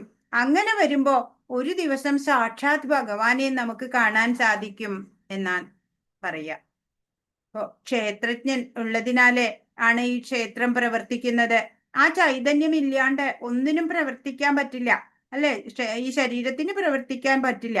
എന്നാൽ ഒന്നിനോടും ശക്തമല്ല അത് അല്ലെ. ബ്രഹ്മം എന്നതിൽ ഉണ്ടായി മറയുന്നതാണ് ഈ പ്രപഞ്ചം എന്നുള്ളത്. വസ്തു എന്നുള്ളത് സ്വരൂപം ആണ്. ഇപ്പൊ ഈ സിനിമയിലെ ഒരു കഥാപാത്രത്തിനെ ഇഷ്ടമാണ് എന്ന് നമ്മൾ പറയാണ് അല്ലെ. കഥാപാത്രം എന്നുള്ളത് അതൊരു സ്വഭാവമാണ്, നടനാണ് സ്വരൂപമായിട്ടുള്ളത്. അതുപോലെ നമ്മൾ മനസ്സിലാക്കിയാൽ മതി. ഇപ്പൊ ബ്രഹ്മം എന്ന ആ സ്വരൂപത്തിലേക്ക് നമുക്ക് ശ്രദ്ധ പോവണം. ക്ഷേത്രജ്ഞനെ അപ്പോഴാണ് നമുക്ക് അനുഭവിക്കാൻ സാധിക്കുക. ഈ ലോകത്തില് ഭഗവാനെ എങ്ങനെ മനസ്സിലാക്കണം, അതാണ് 15ാമത്തെ ശ്ലോകം പറയുന്നത്. സർവേന്ദ്രിയ ഗുണാഭാസം സർവേന്ദ്രിയ വിവർജിതം അസക്തം സർവഭൃച്ചൈവ നിർഗുണം ഗുണഭോക്തൃച. സർവ ഇന്ദ്രിയങ്ങളുടെയും ഉത്പത്തി സ്ഥാനമാണ് പരമാത്മാവ്. എന്നിരുന്നാലും അവിടത്തേക്ക് ഇന്ദ്രിയങ്ങളില്ല.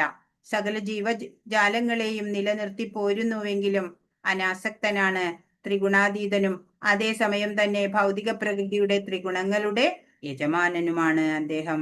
ഇതൊക്കെ നമ്മൾ മുമ്പ് പഠിച്ച കാര്യങ്ങൾ തന്നെയാണ് പറയണത് അല്ലെ. ഇപ്പൊ സർവ ഇന്ദ്രിയങ്ങളുടെയും ഉത്ഭവസ്ഥാനമാണ് ഭഗവാൻ. പക്ഷെ നമ്മുടെ പോലെയുള്ള ഇന്ദ്രിയങ്ങളല്ല പരമപുരുഷന്റേത് അല്ലെ. വ്യക്തിഗത ആത്മാക്കൾക്കും ആത്മീയ ഇന്ദ്രിയങ്ങളൊക്കെ ഉണ്ട്. പക്ഷെ ഈ ബദ്ധ ജീവിതത്തിലെ ഭൗതിക ഘടകങ്ങളാല് അതൊക്കെ മറക്കപ്പെട്ടിരിക്കുക. നമ്മുടെ ഉള്ളിലും ഉണ്ട് കൃഷ്ണപ്രേമമുണ്ട്, ദൈവികതയുണ്ട്, പക്ഷെ അതൊക്കെ മറക്കപ്പെട്ടിരിക്കുകയാണ്. അപ്പൊ ഇന്ദ്രിയ പ്രവർത്തനങ്ങള് ഭൗതിക പദാർത്ഥത്തിലൂടെ പ്രദർശിപ്പിക്കപ്പെടുകയാണ് ചെയ്യണത്. പരമാത്മാവിന്റെ ഇന്ദ്രിയങ്ങൾ അങ്ങനെ മൂടപ്പെട്ടിട്ടില്ല. അതൊക്കെ എപ്പോഴും നല്ല പ്രകാശ തേജസ്സുറ്റതാണ്.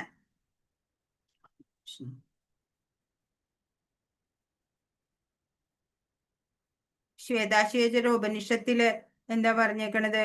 ഭഗവാന്റെ കൈകള് ഭൗതിക മാലിന്യം സ്പർശിക്കാത്തവയാണ്. എങ്കിലും ഭക്തിപൂർവം അർപ്പിക്കപ്പെട്ടത് എന്തും സ്വീകരിക്കാൻ അദ്ദേഹത്തിന് കൈകളുണ്ട്. ഭഗവാൻ വിദൂരസ്ഥനാണെങ്കിലും നമ്മൾ ഭോഗ സമർപ്പിക്കണതൊക്കെ ഭഗവാൻ സ്വീകരിക്കുന്നുണ്ട് അല്ലെ.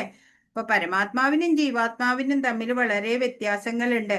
ഇപ്പൊ ബ്രഹ്മസംഹിതയിൽ നമ്മൾ കണ്ടു, അംഗാനി സകലേന്ദ്രിയ വൃത്തിമന്തി പശ്യന്തി പാന്തി കലയന്തി ചിരം ജഗന്തി എന്ന് പറയുന്നുണ്ട് അല്ലെ. ഭഗവാൻ എല്ലാ ഇന്ദ്രിയങ്ങളും ഉപയോഗിച്ചിട്ട് എല്ലാം ചെയ്യാൻ പറ്റും. കണ്ണുകൊണ്ടും അല്ലെ പ്രസാദം നമ്മൾ വെക്കുന്നത്. ഭഗവാൻ ഒന്ന് നോക്കിയാൽ മതി, നമ്മള് ഭോഗ് സമർപ്പിക്കുമ്പോ അല്ലെ. ഭഗവാൻ അത് സ്വാംശീകരിച്ച് അത് സ്വീകരിക്കും.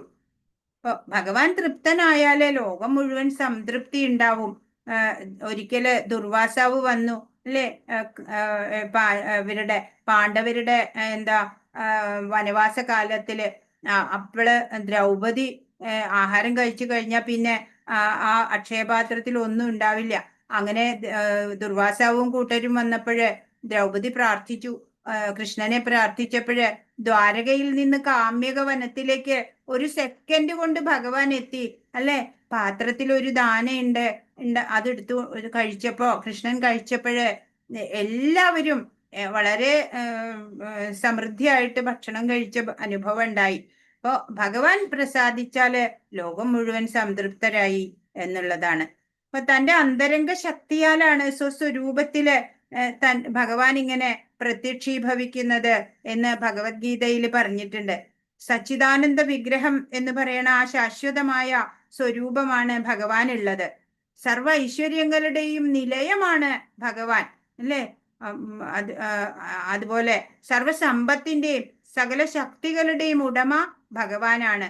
ബുദ്ധിശക്തി, ജ്ഞാനം ഇതൊക്കെയും തികവാർന്നിട്ട് ഭഗവാനിലുണ്ട്. പരമദിവ്യോത്തമ പുരുഷന്റെ ലക്ഷണങ്ങളാണ് ഈ എല്ലാ ഐശ്വര്യങ്ങളും. എല്ലാ ജീവസത്തകളുടെയും സംരക്ഷകനും സർവപ്രവർത്തനങ്ങളുടെ സാക്ഷിയും ഭഗവാനാണ്. പരമപുരുഷൻ എപ്പോഴും ഇന്ദ്രിയാതീതനാണ് എന്ന് എല്ലാ വൈദിക സാഹിത്യങ്ങളും പറഞ്ഞു തന്നിട്ടുണ്ട്. ജീവസത്തകളുടെ സർവേന്ദ്രിയങ്ങളുടെയും ഉത്ഭവസ്ഥാനം ഭഗവാനാണ്. എങ്കിലും അവർക്കുള്ളതുപോലെയുള്ള ഭൗതിക ഇന്ദ്രിയങ്ങളല്ല പരമപുരുഷനായ ഭഗവാനുള്ളത്. വ്യക്തിഗത ആത്മാക്കൾക്കും ആത്മീയ ഇന്ദ്രിയങ്ങളുണ്ട്. ബദ്ധമായ ജീവിതത്തിൽ ഭൗതിക ഘടകങ്ങളാൽ ആവരണം ചെയ്യപ്പെട്ടിരിക്കുകയാണ്. നമുക്കും ഉണ്ട് ആത്മീയമായിട്ടുള്ള ഗുണങ്ങളും ഇന്ദ്രിയങ്ങളൊക്കെ. പക്ഷെ അതൊന്നും പ്രബലമല്ല. മഹാപ്രഭു അവ്യക്തിഗതനല്ല. കാലുകളും കൈകളുമെല്ലാം അദ്ദേഹത്തിനുണ്ട്. അതീന്ദ്രിയ തലത്തിലേക്ക് ഉയരാമെങ്കിൽ നമുക്കും ഭഗവത് രൂപം ദൃശ്യമാവും. നമ്മളുടെ ആ പറഞ്ഞു തന്ന ജ്ഞാനത്തിന്റെ 19 ലക്ഷണങ്ങൾ പറഞ്ഞു തന്നു അല്ലെ? അതൊക്കെ ആ ഗുണങ്ങളൊക്കെ നമ്മള് ആർജിക്കാൻ ശ്രമിക്കണം. അതല്ലാതെയുള്ള എന്തെങ്കിലുമൊക്കെ നമ്മുടെ ക്വാളിറ്റീസ് ഉണ്ടെങ്കിൽ അതൊക്കെ നമ്മൾ ഒഴിവാക്കണം. അങ്ങനെ നമ്മൾ അതീന്ദ്രിയതയിലേക്ക് ഉയർന്നാല് നമുക്കും ഭഗവാനെ ദൃശ്യമാകും എന്നാണ്. ഇപ്പൊ ക്ഷേത്രജ്ഞൻ എന്താണെന്നും നമുക്ക് അതെങ്ങനെ അനുഭവപ്പെടുന്നു എന്നും 16ാമത്തെ ശ്ലോകം പറഞ്ഞു തരുന്നു.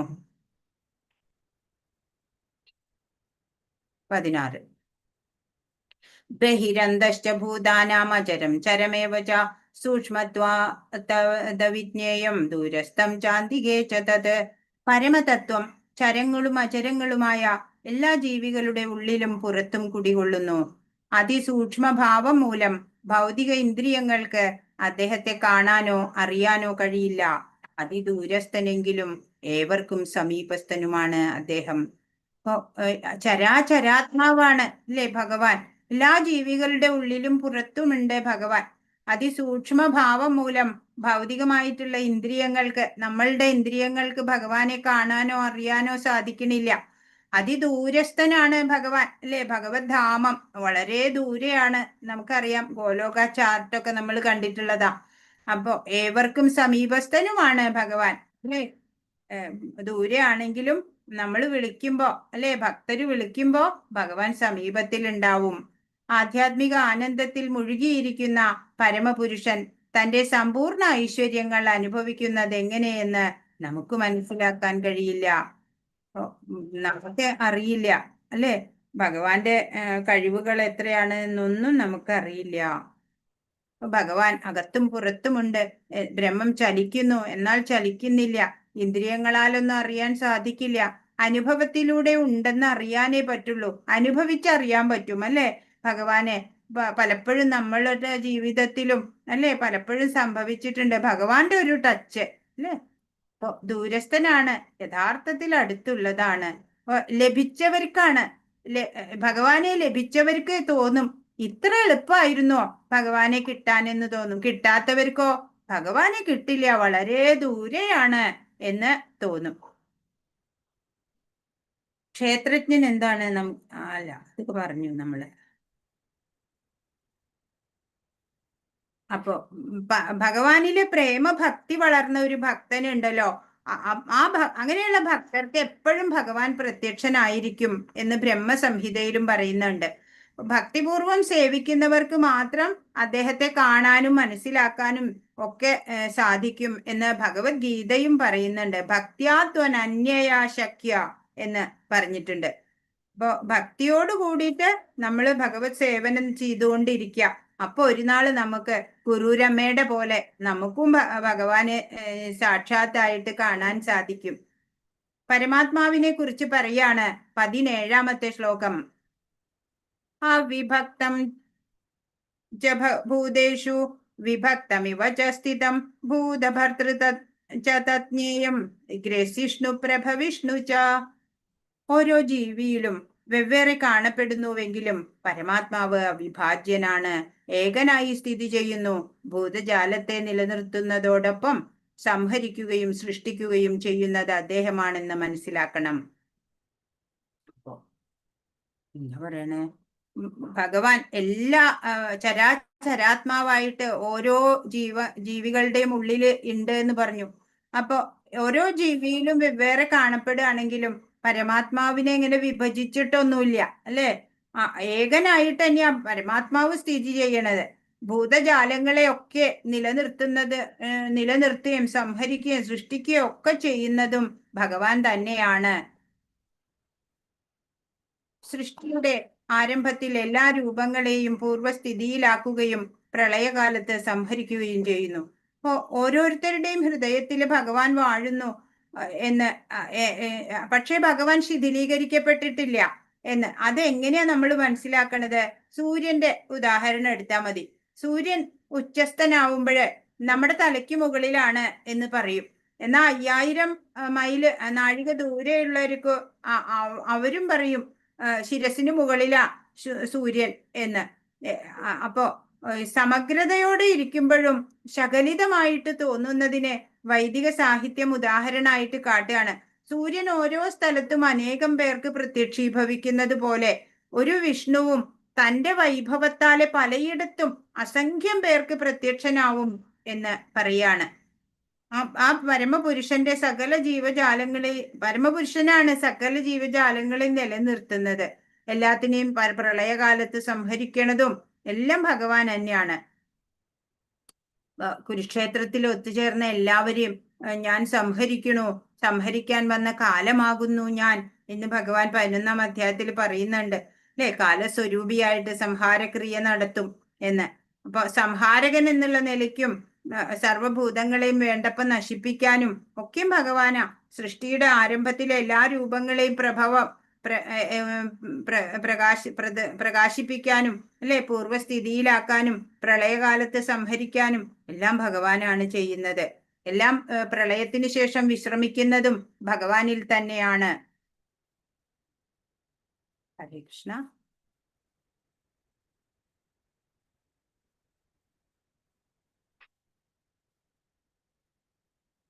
ഹരേ കൃഷ്ണ. ഇനി 18ാമത്തെ ശ്ലോകത്തില് മഹത്തത്വത്തിനെ കുറിച്ചൊക്കെയാ പറയണത്. നമുക്കത് നാളെ നോക്കാം. നാളെ ക്ലാസ് വേണോ? സാറ്റർഡേ മാതാജി നാളെ സാധാരണ അവലോകന ക്ലാസ് ആണ്. അതെ. പിന്നെ നാളെ ഞങ്ങളൊരു ഈ ദാമോദര പൂജ ആയതുകൊണ്ട്, ദാമോദര മാസമായതുകൊണ്ട് ഒരു കീർത്തനമുണ്ട് രാഘവേന്ദ്രപ്രഭുവിന്റെ വീട്ടിൽ. അപ്പൊ നമ്മുടെ എല്ലാ ഭക്തന്മാരും അങ്ങോട്ട് പോകും. ഓ ശരി. അപ്പോഴ് പിന്നെ വേണ്ട, നിങ്ങൾക്ക് സൗകര്യം ഉണ്ടെങ്കിൽ വേണമെങ്കിൽ നാളെ തവണ നമുക്ക് എല്ലാവരും ഈ പ്രോഗ്രാമിനുണ്ടെങ്കിൽ നമുക്ക് ചെയ്യാം. ശനിയാഴ്ച നാളെ നമ്മൾ ആ കീർത്തനം നേരത്തെ അദ്ദേഹത്തിന് സെക്രട്ടറിയുടെ മാത്രമേ ചെയ്യാൻ പറ്റൂ. ഓക്കെ. അപ്പൊ നാളെ വേണ്ട. ഹരേ കൃഷ്ണ. പിന്നെ മാതാജി ഒരു കാര്യം പറഞ്ഞോട്ടെ. പറയൂ. നമ്മള് ഇപ്പം 17-18 ശ്ലോകം പറഞ്ഞില്ലേ? മാതാജി കഴിയുന്നതും നമ്മുടെ ക്വസ്റ്റ്യൻ ഇല്ലേ മാതാജി, ഇപ്പൊ തന്നെ ഇട്ടെങ്കിൽ നല്ലായിരുന്നു മാതാജിക്ക് കിട്ടിയെങ്കിൽ. അതെ അല്ലേ? കിട്ടിയിട്ടില്ല, ഞാൻ ചോദിക്കട്ടെ. വാങ്ങിക്കൊടുക്കാൻ കഴിഞ്ഞ പ്രാവശ്യം ഏകദേശം 1ാം അധ്യായം തുടങ്ങിയപ്പോ തന്നെ ഇട്ടതുകൊണ്ട് എല്ലാവർക്കും അത് തന്നെ, എല്ലാവരും ജോലിക്കെല്ലാം പോകുന്നില്ല, അവര് വരുമ്പോൾ കുറച്ച് നോക്കുന്നത്, ഒരുമിച്ച് നോക്കാൻ പ്രയാസമായിരിക്കും. അപ്പൊ ക്ലാസ് പോണോടുകൂടി തന്നെ അതിന്റെ ആൻസർ നോക്കി വെക്കാം. നോക്കി വെക്കുകയും ഓർമ്മയുണ്ടാവും മാതാജി പറഞ്ഞ കാര്യങ്ങളൊക്കെ, പഠിക്കാനുള്ള ശ്ലോകവും കൂടി. അപ്പൊ നല്ലായിരുന്നു മാതാജിക്ക് ചെയ്യാൻ പറ്റിയാൽ. ചെയ്യാം. ഞാൻ ടെമ്പിളിൽ നിന്ന് ചോദിച്ചിട്ട് വാങ്ങി തരാം കേട്ടോ. ഹരേ കൃഷ്ണ ഹരേ കൃഷ്ണ കൃഷ്ണ കൃഷ്ണ ഹരേ ഹരേ, ഹരേ രാമ രാമ രാമ ഹരേ ഹരേ. വാഞ്ചാകൽപതരുഭ്യശ്ച കൃപാ സിന്ധുഭ്യേവ ച പതിതാനാം പാവനേഭ്യോ വൈഷ്ണവേഭ്യോ നമോ നമഃ. അനന്തകോടി വൈഷ്ണവവൃന്ദ കി ജയ്. ശ്രീല പ്രഭുപാദ് കി ജയ്. ഗുരു മഹാരാജ് കി ജയ്. ഹരേ കൃഷ്ണ. ഇന്ന് പറഞ്ഞതിൽ എന്തെങ്കിലും സംശയമുണ്ടോ? ഹരേ കൃഷ്ണ മാതാജി.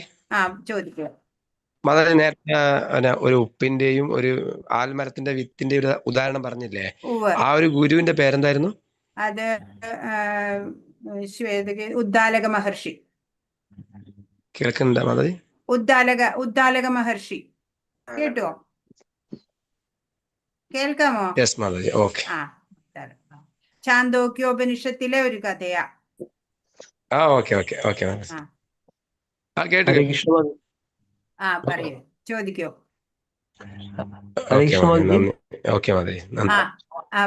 പ്രജീഷ് പ്രഭു പറയോ. ഹരേ കൃഷ്ണ മാതാജി. മാതാജി ക്വസ്റ്റ്യൻ പേപ്പർ ഇംഗ്ലീഷിലും കൂടി കിട്ടുവാണെങ്കിൽ നല്ലതായിരുന്നു മാതാജി. ചിലപ്പോൾ ട്രാൻസ്ലേഷനിൽ ചിലപ്പോൾ ചില ചോദ്യങ്ങളൊക്കെ മനസ്സിലാവാറില്ല. ആ ഇംഗ്ലീഷിൽ കിട്ടുകയാണെങ്കിൽ നമുക്ക് മനസ്സിലാക്കാമായിരുന്നു. ചോദിക്കാം, ലഭ്യമാക്കി തരാം. ഓക്കെ മാതാജി. ഒരു ചോദ്യം ഉണ്ടായിരുന്നു മാതാജി. ഒരു ഭാഗത്തിൽ പറഞ്ഞിരുന്നു സ്മൃതിയിൽ ഇങ്ങനെ പറഞ്ഞിരിക്കുന്നു പറഞ്ഞു. അപ്പൊ അവിടെ ഏതാ? ഉദ്ദേശിച്ച ഒരുപാട് പുരാണങ്ങളാണോ? സ്മൃതിയിൽ ഇങ്ങനെ പ്രഭു പറയുന്നു പറയുന്നത് മനസ്സിലാകുന്നില്ല പറഞ്ഞിരിക്കുന്നു പ്രഭു. ഭാവത്തിൽ വായിച്ചു. ആ സ്മൃതിയിൽ പറഞ്ഞൂന്ന്. കേൾക്കാൻ ക്ലിയർ ആണോ? ഇപ്പൊ കേൾക്കാം. സ്മൃതിയിൽ പറഞ്ഞിട്ടുണ്ടെന്ന് ഏത് ശ്ലോകത്തിൽ പറഞ്ഞു? അതെ അതെ, മുന്നേ വേറൊരു ശ്ലോകത്തിൽ ഭാവാർത്ഥത്തിൽ ഞാൻ കണ്ടിട്ടുണ്ടായിരുന്നു സ്മൃതിയിൽ ഇങ്ങനെ പറഞ്ഞിട്ടുണ്ടെന്ന്. അപ്പൊ അത് അവിടെ ഉദ്ദേശിക്കുന്നത് പുരാണങ്ങളാണോ അതോ സ്മൃതി എന്ന് പറഞ്ഞ അങ്ങനെ ഒരു ശ്രുതി, ഗ്രന്ഥമില്ലല്ലോ. സ്മൃതി, പുരാണം മൂന്നാ. ശ്രുതി എന്ന് അതെ അതെ, പറഞ്ഞ വേദങ്ങള്, സ്മൃതി വേറെയുണ്ട്, പിന്നെ പുരാണങ്ങള് വേറെയുണ്ട്. പുരാണങ്ങൾ സ്മൃതിയിൽ വരുന്നതല്ല മാതാജി? അല്ല. അല്ലല്ല. ഓക്കെ. അപ്പൊ ഈ ശ്രുതി സ്മൃതി പുരാണാനാം എന്ന് പറയണില്ലേ? ശ്രുതി പറഞ്ഞ വേദങ്ങളാണ്. ഓക്കെ മാതാജി. അപ്പൊ ഇവിടെ സ്മൃതിയിൽ പറഞ്ഞിരിക്കുന്നത് പറഞ്ഞെന്ന് ഉദ്ദേശിക്കുന്നത് ഏത് ഗ്രന്ഥങ്ങളായിരിക്കും മാതാജി? അത് നമ്മൾ അറിയില്ല കേട്ടോ, ചോദിക്കാം. ഞാൻ ചോദിച്ചിട്ട് പറഞ്ഞുതരാം. ഐശ്വര്യ മാതാജിയോട് ചോദിച്ചിട്ട് പറഞ്ഞുതരാം. Okay Mataji. Hare Krishna. Hare Krishna Mataji. Thank you Mataji. Hare Krishna. Hare Krishna. Manoj Prabhu പറയൂ, എന്താ പറയണേ? പഠിക്കാനുള്ള ശ്ലോകം കൂടി തരാം. ശ്ലോകങ്ങളും കൂടി ലഭ്യമാക്കി തരാം. ഹരേ കൃഷ്ണ മാതാജി. ഹരേ കൃഷ്ണ. ഹരേ കൃഷ്ണ. Thank you Mataji. ഹരേ കൃഷ്ണ. ഇത് കുറച്ച് ടഫാണ് അല്ലെ? 13-ാമത്തെ അധ്യായം കുറച്ച് ഹാർഡാ അല്ലെ? മനസ്സിലാക്കാൻ വിഷമല്ലേ? 13-ാമത്തെ അധ്യായത്തിൽ കുറെ കാര്യങ്ങൾ ഓർത്തു വെക്കണ്ടേ മാതാജി? അതെ. ഇനി 18-ാമത്തെ ശ്ലോകത്തിൽ മഹത്തത്വത്തിനൊക്കെ പറയണ്ട. അത് എനിക്ക് തന്നെ അറിഞ്ഞൂടാ പറയാ എങ്ങനെയാന്ന്. നമ്മളൊക്കെ കൂടുതലും കേട്ടിരിക്കുന്നത് 18-ാമത്തെ അധ്യായത്താണ്. ഏത്? 18-ാമത്തെ ശ്ലോകം പറയുന്നത് മാതാജി. 18-ാമത്തെ ശ്ലോക പറഞ്ഞേ. ഭയങ്കര ടഫാ. പർപ്പോട്ടില്ലേ? ഈ പർപ്പോട്ടിൽ മുഴുവൻ നമ്മള് വായിക്കാൻ തന്നെ ഞാൻ ഇന്ന് രാവിലെ ഒന്ന് വായിച്ചിട്ട് നോക്കുമ്പോ ഒരു പർപ്പോട്ട് തന്നെ എനിക്ക് 2-3 കഴിയുമ്പോൾ തന്നെ ഞാൻ വയ്യാതായി. ഈ 5-ാമത്തേലത്തെ ഈ ബ്രഹ്മപുച്ഛം ഭയങ്കര കൺഫ്യൂസ്ഡ് ആവുക അല്ലെ? നമ്മള് ഭയങ്കര കേൾക്കുന്നതാണത്. ആ ഭാഗം നമ്മൾ ആദ്യമായിട്ടാണ് കേൾക്കുന്നത്. അതെ, ബ്രഹ്മപുച്ഛം. അത് പിന്നെ ആ കുട്ടികളുടെ ലെവല് തൊട്ട് ഇങ്ങനെ ചിന്തിച്ച് വരുമ്പോ മാത്രം കുറച്ചൊരു ലളിതമായിട്ട് നമുക്ക് സരളമായിട്ട് മനസ്സിലാവും. അതല്ലെന്നുണ്ടെങ്കിൽ ഈ പേജിൽ 665-ാമത്തെ പേജിൽ വായിച്ചാൽ അങ്ങനെ അങ്ങോട്ട് മനസ്സിലാവില്ല. ഇത് നമുക്ക് വായിച്ച് പറഞ്ഞു കൊടുക്കാൻ പറ്റും, പക്ഷെങ്കിൽ നമുക്ക് ഈ എക്സാമിനൊക്കെ വരുമ്പോഴാണ് പാടും. നമ്മൾ ക്ലാസ്സിലൊക്കെ പോയിട്ട് ഇത് ഇങ്ങനെ വായിക്കുമ്പോൾ നമുക്ക് പെട്ടെന്ന് മനസ്സിലാക്കി കൊടുക്കാൻ പറ്റും. നമ്മൾ വായിക്കല്ലേ ഇത്. മാതാജി എക്സാമ്പിള് പറഞ്ഞതുകൊണ്ട് കുറച്ചും കൂടെ മനസ്സിലായി. കുട്ടികളുടെ അതെ, അങ്ങനെ അന്നമയം. അവർക്ക് അന്നമയം മാത്രല്ല ചിന്തിക്കാണ്ട്, അവർക്ക് എന്തെങ്കിലും കിട്ടിയ വായിൽ കൊണ്ടുപോവാ അങ്ങനെ. പിന്നെ കുറച്ചും കൂടി ലെവല് അവബോധം, നമ്മുടെ ആ മണ്ഡലം കുറച്ചും കൂടി ലെവൽ കൂടുമ്പോ ഉന്നത തലത്തിൽ എത്തുമ്പോഴാണ് ഞാൻ എന്നുള്ള ഒരു വ്യക്തിയാണ് ഞാൻ, എൻ്റെ സുഖം അല്ലെങ്കിൽ എൻ്റെ സേഫ്റ്റിയൊക്കെ, എൻ്റെ സുരക്ഷയൊക്കെ ഞാൻ ശ്രദ്ധിക്കേണ്ടതുണ്ട് എന്നൊക്കെ അറിയുന്നത് ആണ് 2-ാമത്തെ തലം. അങ്ങനെയൊക്കെ പ്രാണമയം അതിനാ പറയണേ. പിന്നെ ജ്ഞാനമയം എന്ന് പറഞ്ഞിട്ട് കുറേശ്ശെ ചിന്തിക്കാൻ തുടങ്ങും അല്ലേ?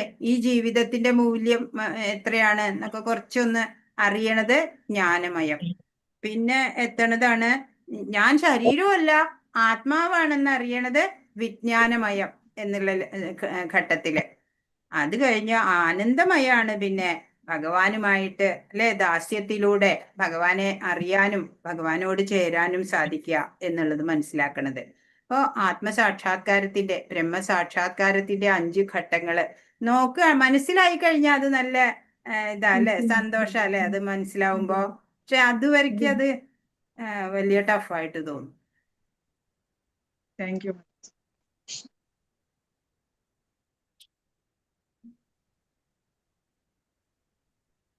18-ാമത്തെ അധ്യായം എനിക്ക് പറഞ്ഞുതരാൻ പറ്റില്ലെങ്കിൽ നിങ്ങൾ എനിക്ക് പറഞ്ഞു തരൂ കേട്ടോ. അല്ല സോറി, 18-ാമത്തെ ശ്ലോകം ഞാൻ തന്നെ അത് വായിച്ചിട്ട് എനിക്ക് തന്നെ അറിയില്ല. നമ്മള് ഈ ഉറങ്ങുമ്പോ നമുക്ക് ഏറ്റവും സുഖം ഉണ്ടാവും അല്ലെ? അപ്പൊ ചിന്തകളൊന്നും ഇല്ലാത്ത ഒരു നിലയിൽ വരുമ്പോഴാണേ ഇപ്പൊ ഉണരുമ്പോ നമ്മൾ വിചാരിക്കും, ചിന്തിക്കും അല്ലെ, ഞാൻ എവിടെയായിരുന്നു ഇത്ര നേരം, ഇപ്പൊ മനസ്സിലെ ചിന്തകളൊക്കെ എവിടെ പോയിന്ന്. പക്ഷെ ഉണരുമ്പോ വീണ്ടും വീണ്ടും ചിന്തകൾ ഇങ്ങനെ വരിക അല്ലേ? അപ്പൊ ആ മനസ്സ് എന്നുള്ളതാണ് ഏറ്റവും എന്താ പറയാ വിസ്മയകരായിട്ടുള്ള ഒരു സംഗതി.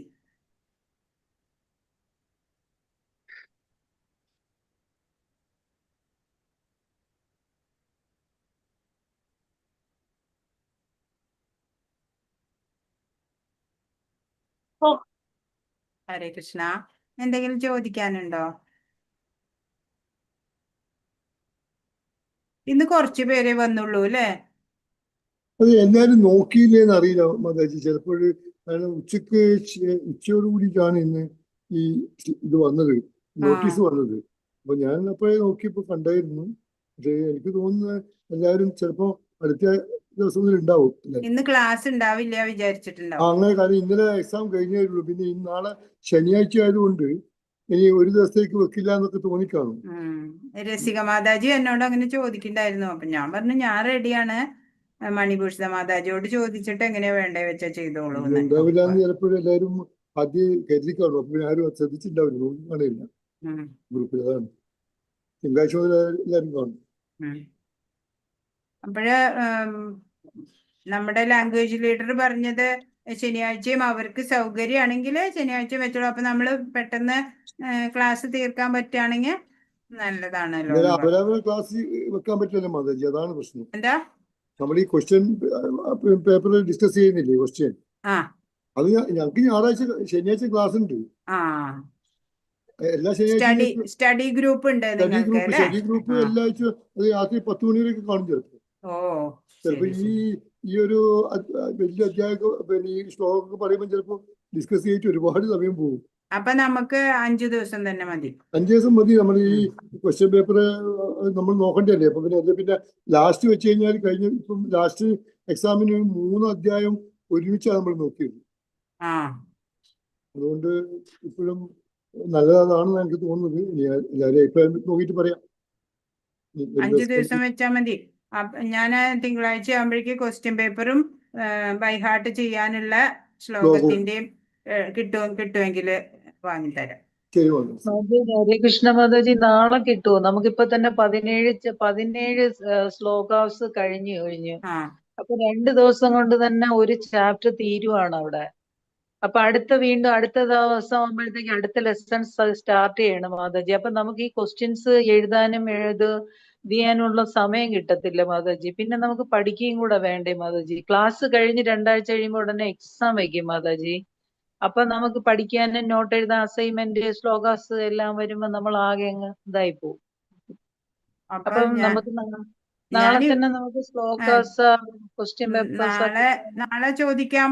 നാളെ ലഭ്യമായാൽ ഞാൻ നിങ്ങൾക്ക് അപ്പൊ തന്നെ ഗ്രൂപ്പിലിടാം. മറ്റേതാകുമ്പോ ഇന്നിപ്പോ അടുത്ത ക്ലാസ് ആകുമ്പോ പിന്നെ ഒരു അധ്യായം തീരുവാണ് മാതാജി. ഇതിലാകെ 35 ശ്ലോകംസേ ഉള്ളൂ ഈ ചാപ്റ്ററിൽ. 2 ദിവസം കൊണ്ട് തീർക്കും. ഇതിപ്പോ 17ാമത്തെ ശ്ലോകമായി. അപ്പൊ ബാക്കിയുള്ളത് അടുത്ത ക്ലാസ്സിൽ തീരും. അപ്പൊ നമുക്ക് പിന്നെ ക്വസ്റ്റ്യൻസ് ഇപ്പൊ നമുക്ക് നാളെ ഒരു ദിവസം അവധിയുള്ളത് കൊണ്ട് നമുക്ക് ആ ക്വസ്റ്റ്യൻസ് കുറച്ചെങ്കിലും നോക്കാനുള്ള സമയം കിട്ടും, ശ്ലോകാസ് നോക്കാനുള്ള സമയം കിട്ടും. അങ്ങനെ തന്ന ക്വസ്റ്റ്യൻസ് തന്നെയല്ലേ എക്സാമിന് ഇന്നലെ ചോദിച്ചത്? അതെ മാതാജി. സാധാരണ ഉണ്ടാവുന്നത് നമ്മൾ തന്നിരിക്കുന്ന ക്വസ്റ്റ്യൻ തന്നെയാണ് ഉണ്ടാവുന്നത്. ആദ്യത്തെ മോഡലിൽ അങ്ങനെയായിരുന്നു.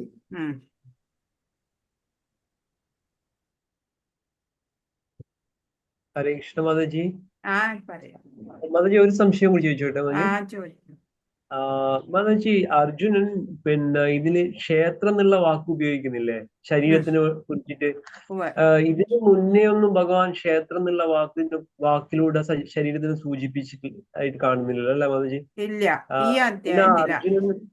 അർജുനൻ എന്തുകൊണ്ടായിരിക്കും ആ വാക്ക് ഡയറക്റ്റ് ഉപയോഗിക്കുന്നത്? ലാസ്റ്റ് ഈ ശ്ലോകത്തിൽ വന്നിട്ടുണ്ട് അല്ലേ, 12ാമത്തെ. അല്ല, 1ാമത്തെ ശ്ലോകത്തിൽ തന്നെ അർജുനൻ ചോദിക്കുന്നുണ്ട് ക്ഷേത്രം എന്നുള്ള കുറിച്ചിട്ട് പറയാൻ വേണ്ടിട്ട്, അറിയാൻ വേണ്ടിട്ട്. അതെ ഇതിനു മുന്നേയുള്ള ചാപ്റ്റേഴ്സിലൊന്നും ഭഗവാൻ ശരീരത്തിനെ പ്രതിപാദിക്കാൻ വേണ്ടിയിട്ട് ക്ഷേത്രം എന്ന് പറയുന്നില്ല. അപ്പൊ പറഞ്ഞിട്ടില്ല. ആ അതെ, ആ ഒരു വാക്കിന്റെ സംസ്കൃത പദത്തിന്റെ എക്സാക്ട് അർത്ഥം എന്താണ് ക്ഷേത്രം എന്നുള്ളതിനെ കുറിച്ചിട്ട് ആ എന്താണ് ആ വാക്കിന്റെ പ്രാധാന്യം? ആ അർത്ഥല്ലേ മതിച്ചല്ലേ ഏ ക്ഷേത്രം അതെ എന്നുള്ള ആ അർത്ഥം അതെ ഉദ്ദേശിച്ചത്? അതൊരു ഒരു ശരിയായ ചോദ്യം തന്നെയാണ്. ഹരേ കൃഷ്ണ മാതാജി. ആ പറയൂ. ഇപ്പം പരമാത്മ സ്വരൂപത്തില് ഭഗവാൻ നമ്മുടെ ശരീരത്തിൽ കുടികൊള്ളുന്നു എന്ന് പറയുന്നില്ലേ? ആ അപ്പം ഭഗവാൻ വസിക്കുന്നിടം ക്ഷേത്രമാണല്ലോ, അത് വെച്ചിട്ടാണോ ഉം. ആ ഈശ്വര ചൈതന്യത്തിന്റെ ആ ഒരു ഇതിനെ കാണിക്കാനാണോ ശരീരത്തിന് ക്ഷേത്രം എന്ന് പറയുന്നത്? അതെ, പ്രജീഷ് പ്രഭു ചോദിച്ച ചോദ്യം അതല്ല. ഇതുവരെ ശരീരത്തിനെ ക്ഷേത്രം എന്ന് ഇതുവരെ 12 അധ്യായത്തിലൂടെയും കണ്ടില്ല അങ്ങനെ ഒരു വാക്ക്. 13-ാം അധ്യായത്തിലാണ് ഇപ്പോൾ ക്ഷേത്രം എന്നുള്ളതിന്റെ നിർവചനം അർജുനൻ ആവശ്യപ്പെട്ടത്. അതെന്തുകൊണ്ടാണെന്നാണ് പ്രജീഷ് പ്രഭു ചോദിക്കുന്നത്.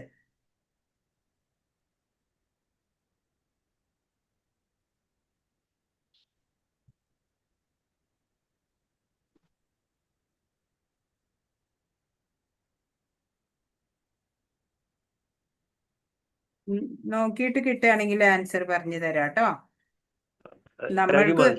നമുക്ക് ഗുരു ഉണ്ടല്ലോ, നമുക്ക് ഗുരുവിനോട് ചോദിക്കാം. ഹരേ കൃഷ്ണ.